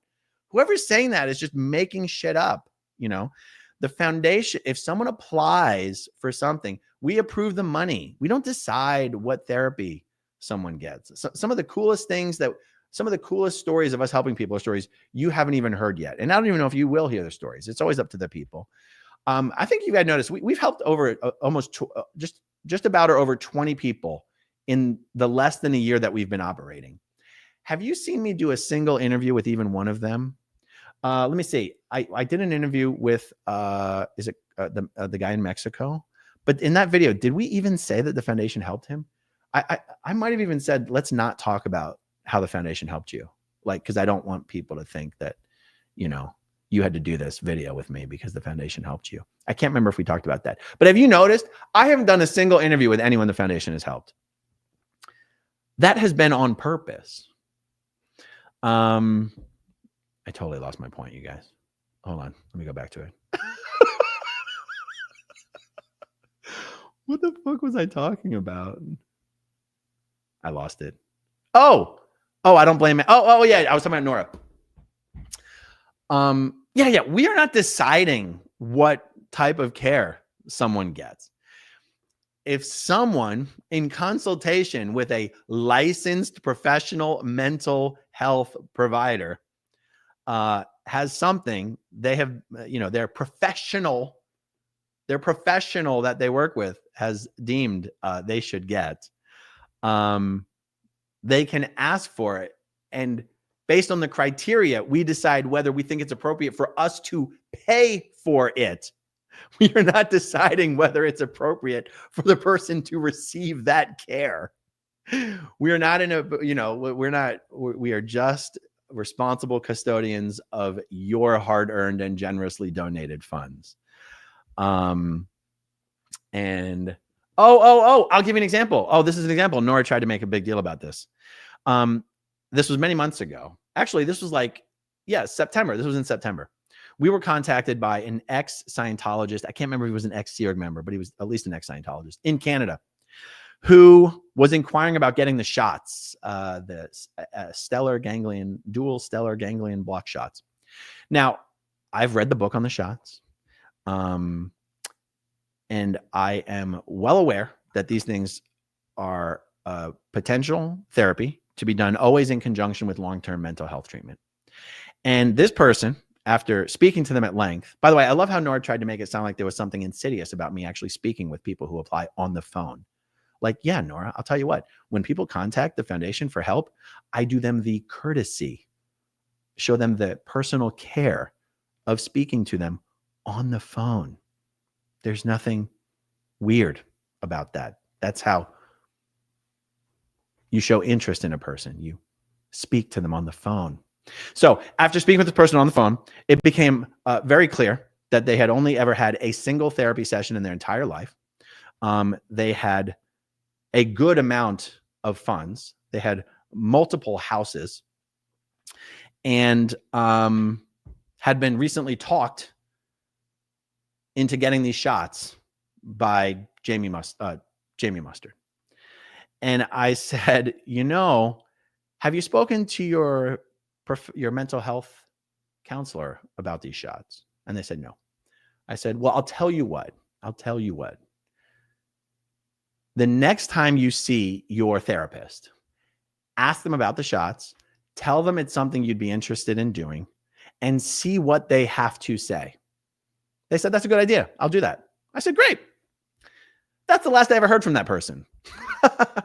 Next, I knew that person, for some reason, was emailing Nora. And Nora was doing whole videos about how we're no longer approving people for shots, and we're interrogating people about their finances, and we're doing this and we're doing that. Guys, we have a responsibility to use our money, not our money. It's we're the custodians of the money. It's your money. It's your hard-earned and generously donated money to the SPTV Foundation. It's our job to use that money as responsibly as possible.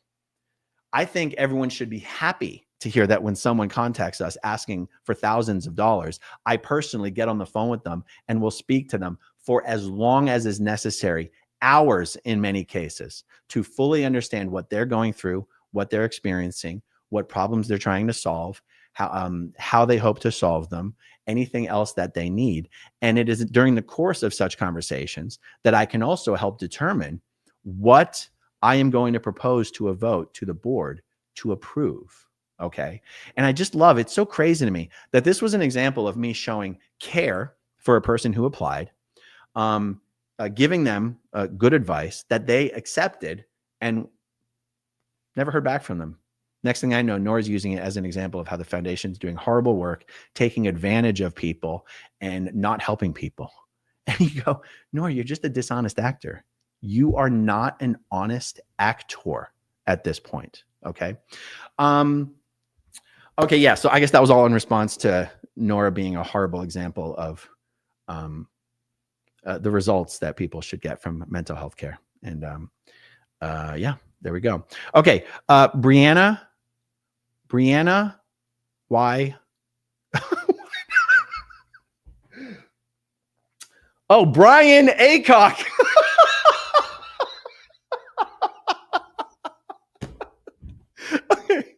Brian Aycock, been meaning to tell you, there is no T at the end of certain.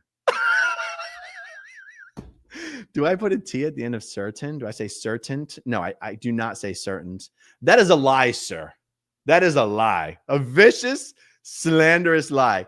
When do I put a T at the end of certain? If I go certainly, certain, certain. If I do it, it's by accident. But thank you. Brian or Brianna. I mean, I love how I thought your name was Brianna Y. Cock. Okay. Moving on. I'm going to go forward and then I'm going to go backwards. Free at last. Welcome as a new channel member. Brianna Y. Cox says, stop mentioning Voldenora's name. She obviously isn't capable of coming up with her own content and has to depend on you to drive her content. I know, but you know what? At this point, isn't it a gesture of goodwill to keep giving her things to do videos about? I mean, how else would she pay her bills, folks? How else would she pay her bills? Okay, going backwards. Eileen Bradley says, one of the signs of childhood trauma is trying to get abusers to be nicer to you instead of just walking away. Some people have been so nasty that their niceness would no longer weigh up. That is so true. I would say truer than you know, but that sounds a little unintentionally condescending. You know, Eileen, your comment reminds me of honestly one of the most powerful podcast episodes I've listened to. And believe it or not, it was with a stand-up comic. and a mental health professional. Tim Fletcher and Theo Vaughn. Guys, I'm telling you right now, if there's any part of your life, I mean, the subject of the interview was complex PTSD, CPTSD. And Tim Fletcher is an expert in this subject. And if I'm recalling it all correctly, Tim Fletcher said all complex CPTSD has its roots in childhood. And Theo Vaughn and Tim Fletcher, if you just Google Theo Vaughn, Tim Fletcher, I'm certain it's going to be the top search result. You know what? Just to really be as helpful as possible here, let me see the exact name of the video.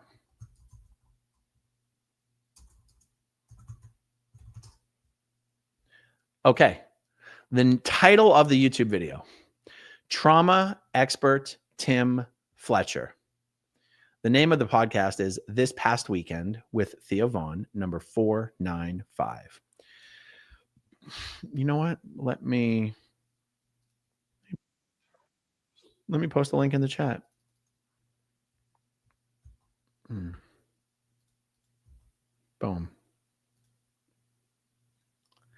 This thing that, so Eileen, your comment of one of the signs of childhood trauma is trying to get abusers to be nicer to you instead of just walking away.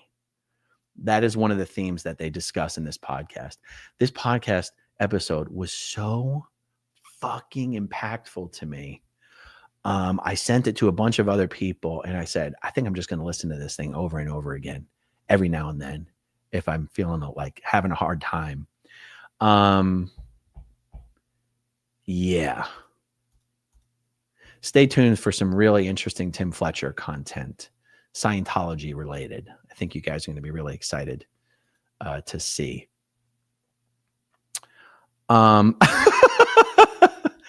Ex-witness Vernon. Why does Nora say that you don't have any gay friends? Just one of those things that she makes up. Like, how the fuck would Nora know who my friends are? I mean, in the last 20 years, I've seen Nora like 3 times. Like, Nora and I aren't friends who, even in the best of times, we're not friends who just call each other up to chat for no reason, just to catch up on old times. Nora saying I have no gay friends is like Nora saying on a stream a couple days ago that I don't have a real estate license anymore. This is something that's going to be a theme. If I do content about Nora, it's going to be pointing out the things that she actually just literally makes up and tells her audience like it's a fact.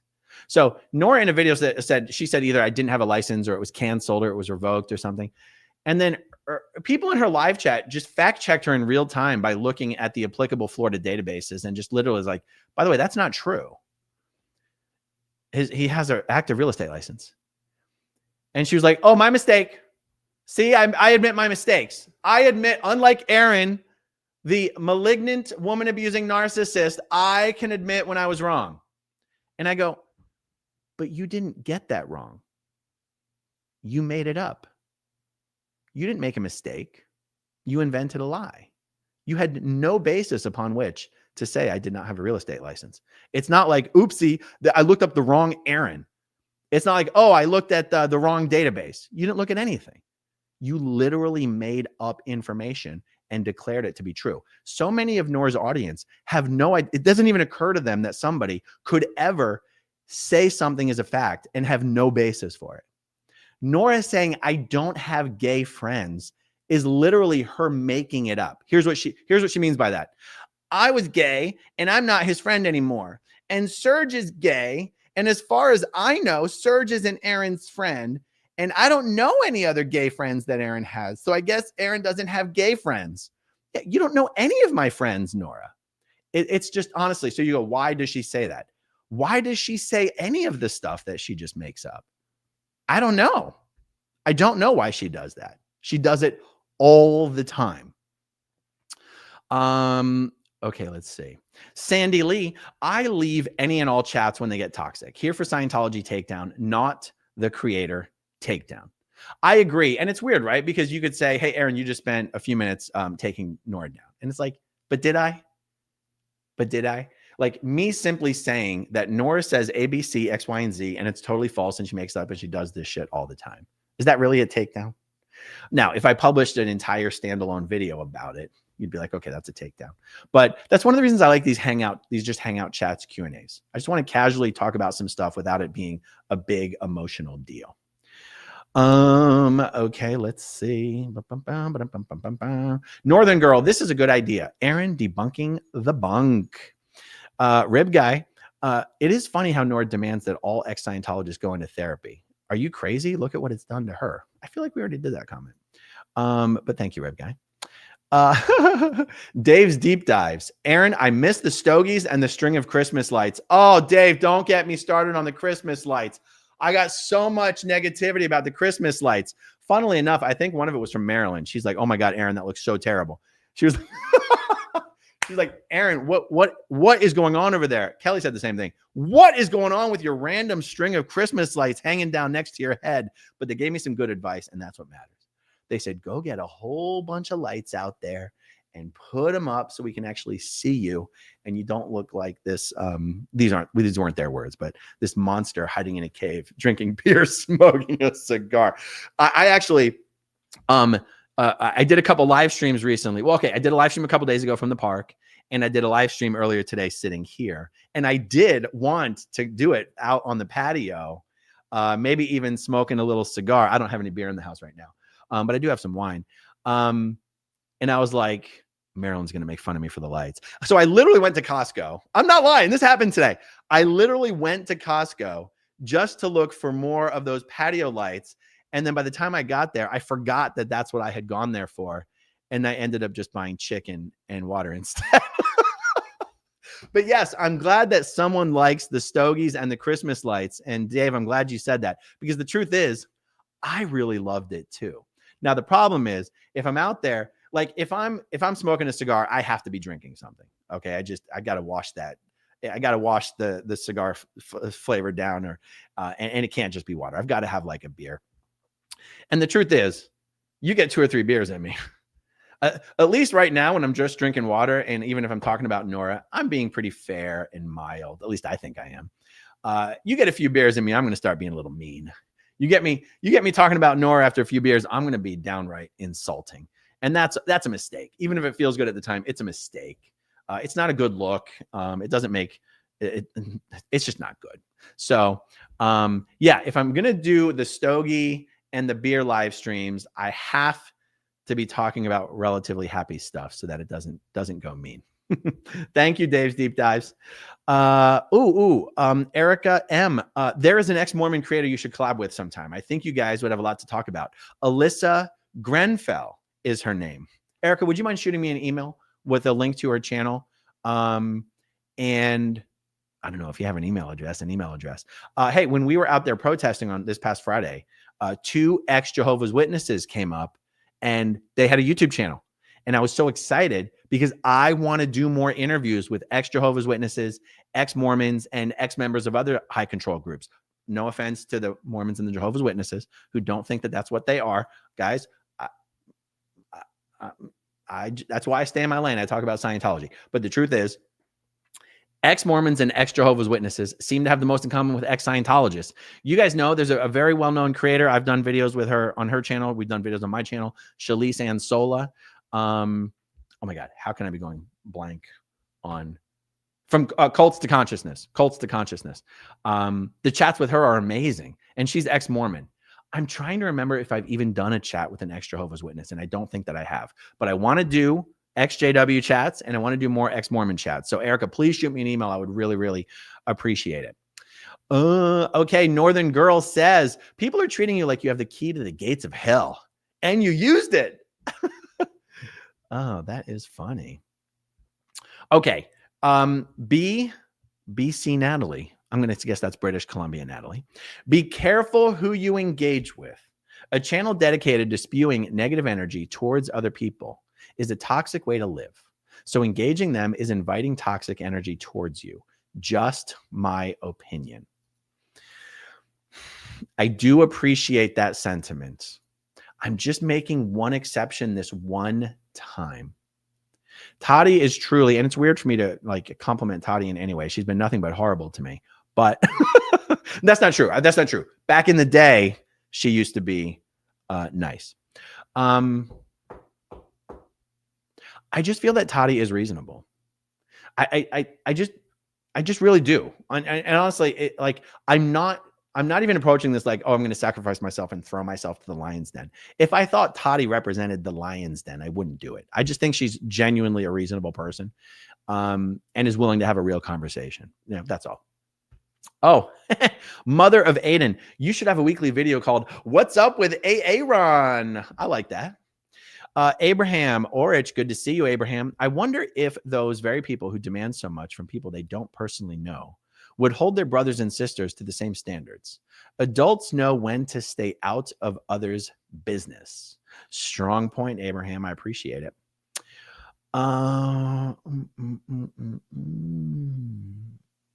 Okay, what is this? Okay, question. Some ex-Scientologists are trying to reconnect with family. Oh, like Jenni, Strom, and Daniel. Yeah. Actually, Jenni shut down her channel in hopes that Scientology would keep a promise of reconnection. Any updates on these families? Yes. So my understanding is that Jenni hasn't necessarily been secretive about this. Jenni's basically agreed, as long as Scientology lets her stay in touch with her dad, she's going to keep her channel down. Now, keep in mind, guys, she didn't delete her channel. Her channel's still there. You can just make it private for the time being. I actually appreciate what Jenni's doing. And if people have a problem with what she's doing, I can understand that as well. But personally, my position on it is I appreciate it. I appreciate that she's like, being in touch with my family is what I want. And if the fact that I even have my channel, if I can use my channel as leverage to almost force Scientology to give me what I want, then that's okay. I win. And I go, I support that, because I mean, I want Jenni to be in touch with to be able to be in touch with their family. And, there's a lot of other voices that'll keep getting the word out in the meantime. And eventually Scientology will either go back on the deal they've made with Jenni, or her father will eventually pass away, and then Jenni will be free to do what she wants to do on YouTube. And so I think that's fine. Daniel's Scientology is not let Daniel be in touch with his family. But Daniel hasn't really been putting up a bunch of content on his channel yet. I think, I don't know. I don't know what I think is going to happen with Daniel and Scientology. Like, do I think Scientology is going to offer Daniel, that he can be in touch with his family? No, I don't think that. But I like the idea of Daniel building up his channel as big as he can to at least have some leverage in the conversation with Scientology. That's all I have to say about that, really. Danny Crook says, the nature of the internet is such that so many people feel way too comfy saying things that they'd never have the ability to say to someone's face. Yes, indeed. There's a lot of other variations of that quote that come from people like Mike Tyson. Like, it's something like, people have become way too comfortable being able to say whatever they want without getting punched in the face.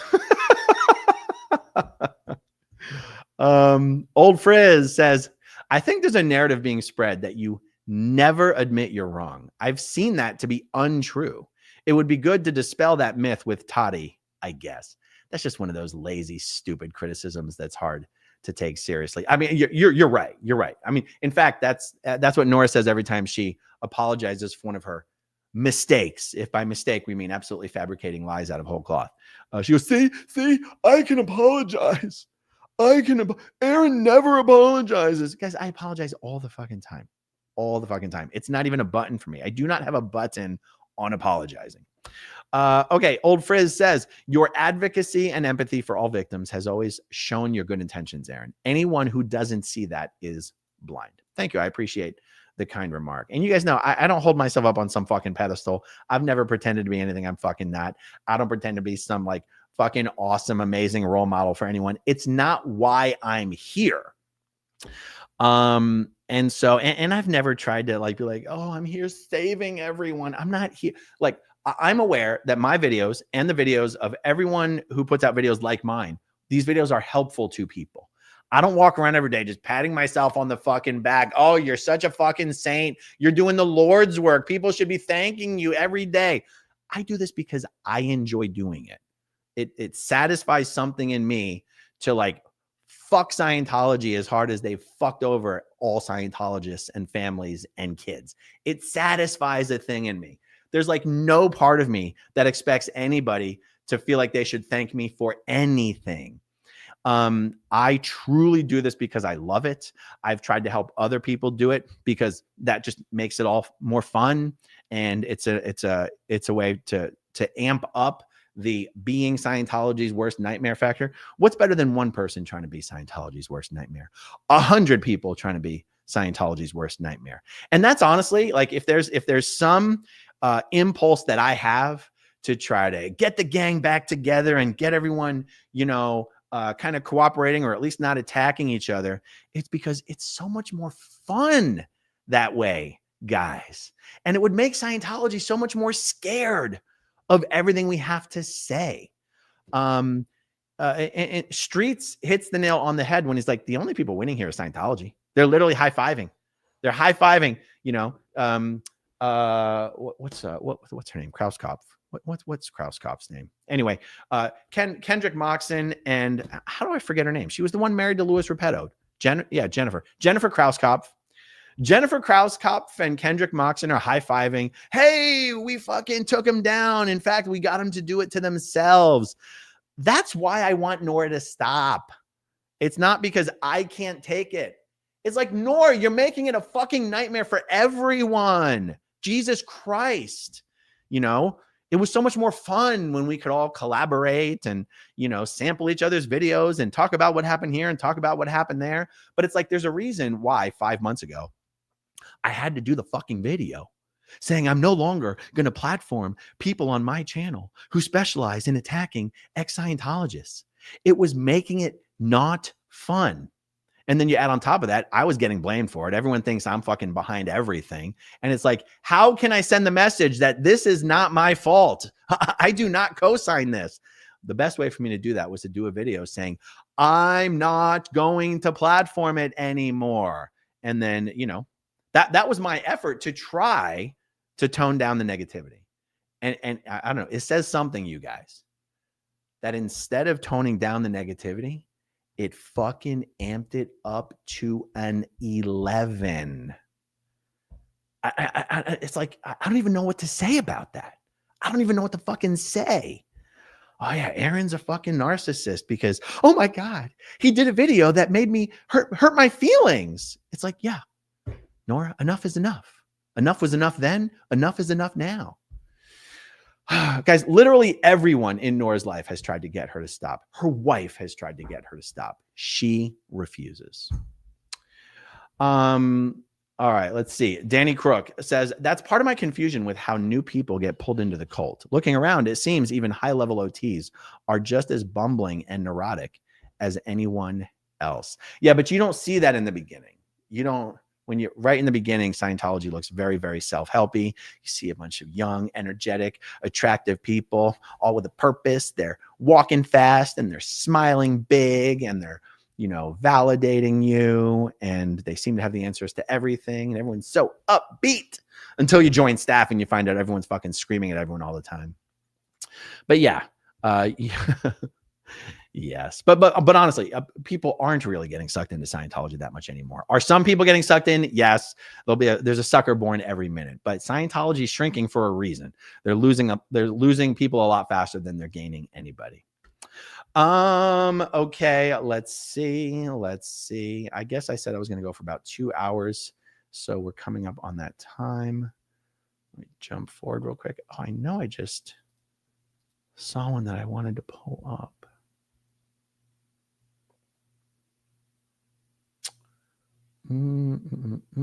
Free at last. Welcome as a new channel member. Okay, let me see. I'll jump down to the very, very end. Farrell Cheryl, good to see you, Cheryl. Nora says a lot of things, and most of them are wrong. Yeah, oh my God. Cheryl's been getting as much hate as anyone And for what? Just continuing to be my moderator, continuing to be my friend, continuing to protest with me. My pearls. I mean, honestly, this is like McCarthyism, Scientology style. Are you now, or have you ever been a friend of Aaron Smith-Levin? You must be canceled. It's insane.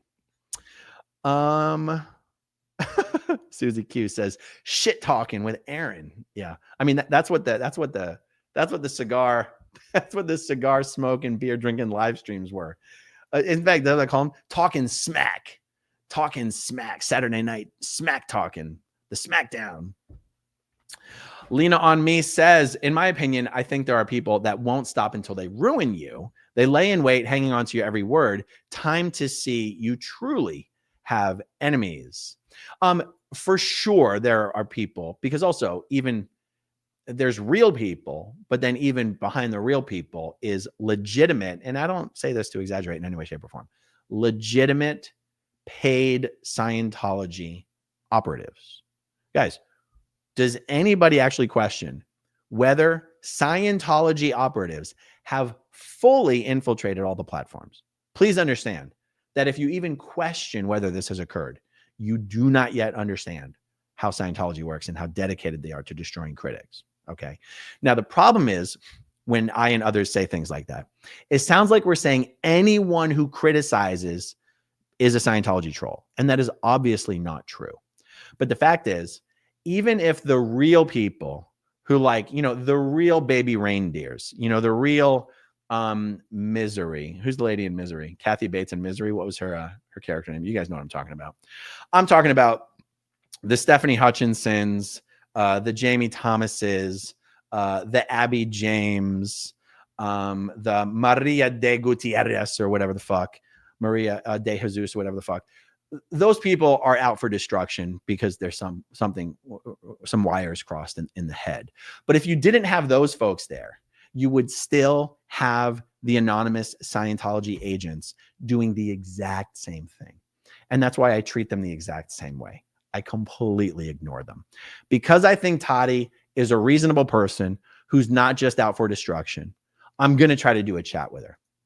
It's probably the only chat that I'll do because after that, I just want to get on with business. I mean, that's what I'm here for. Nothing's ever going to keep me from doing that. And yeah, so thank you, Lena. I appreciate that. Oh, oh my God, let me see this. Oh, inappropriate heifer. Wait, so you're saying Marilyn tells you what to do and not the other way around? Pretty much. Pretty much. Yeah, it's so offensive to the women who have been characterized as being under my control. I mean, who? We got Marilyn, we got Natalie. I guess people were saying that about Jenna for a long time, and it's like, it's funny.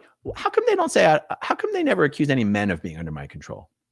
I don't know. That's kind of sexist, isn't it? Anyway. All right, guys, we did 2 hours. This has been a lot of fun. I'm going to go back to doing these. I was trying to avoid the absolute dumpster fire of a nightmare of a live chat. But, I think we're past all that. So this was great. I had a lot of fun. Hope you guys had a lot of fun.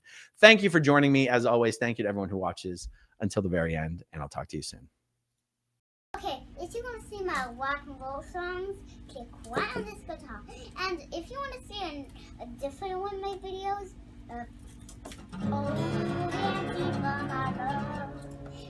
then you could click right inside here. If you have subscribed or not,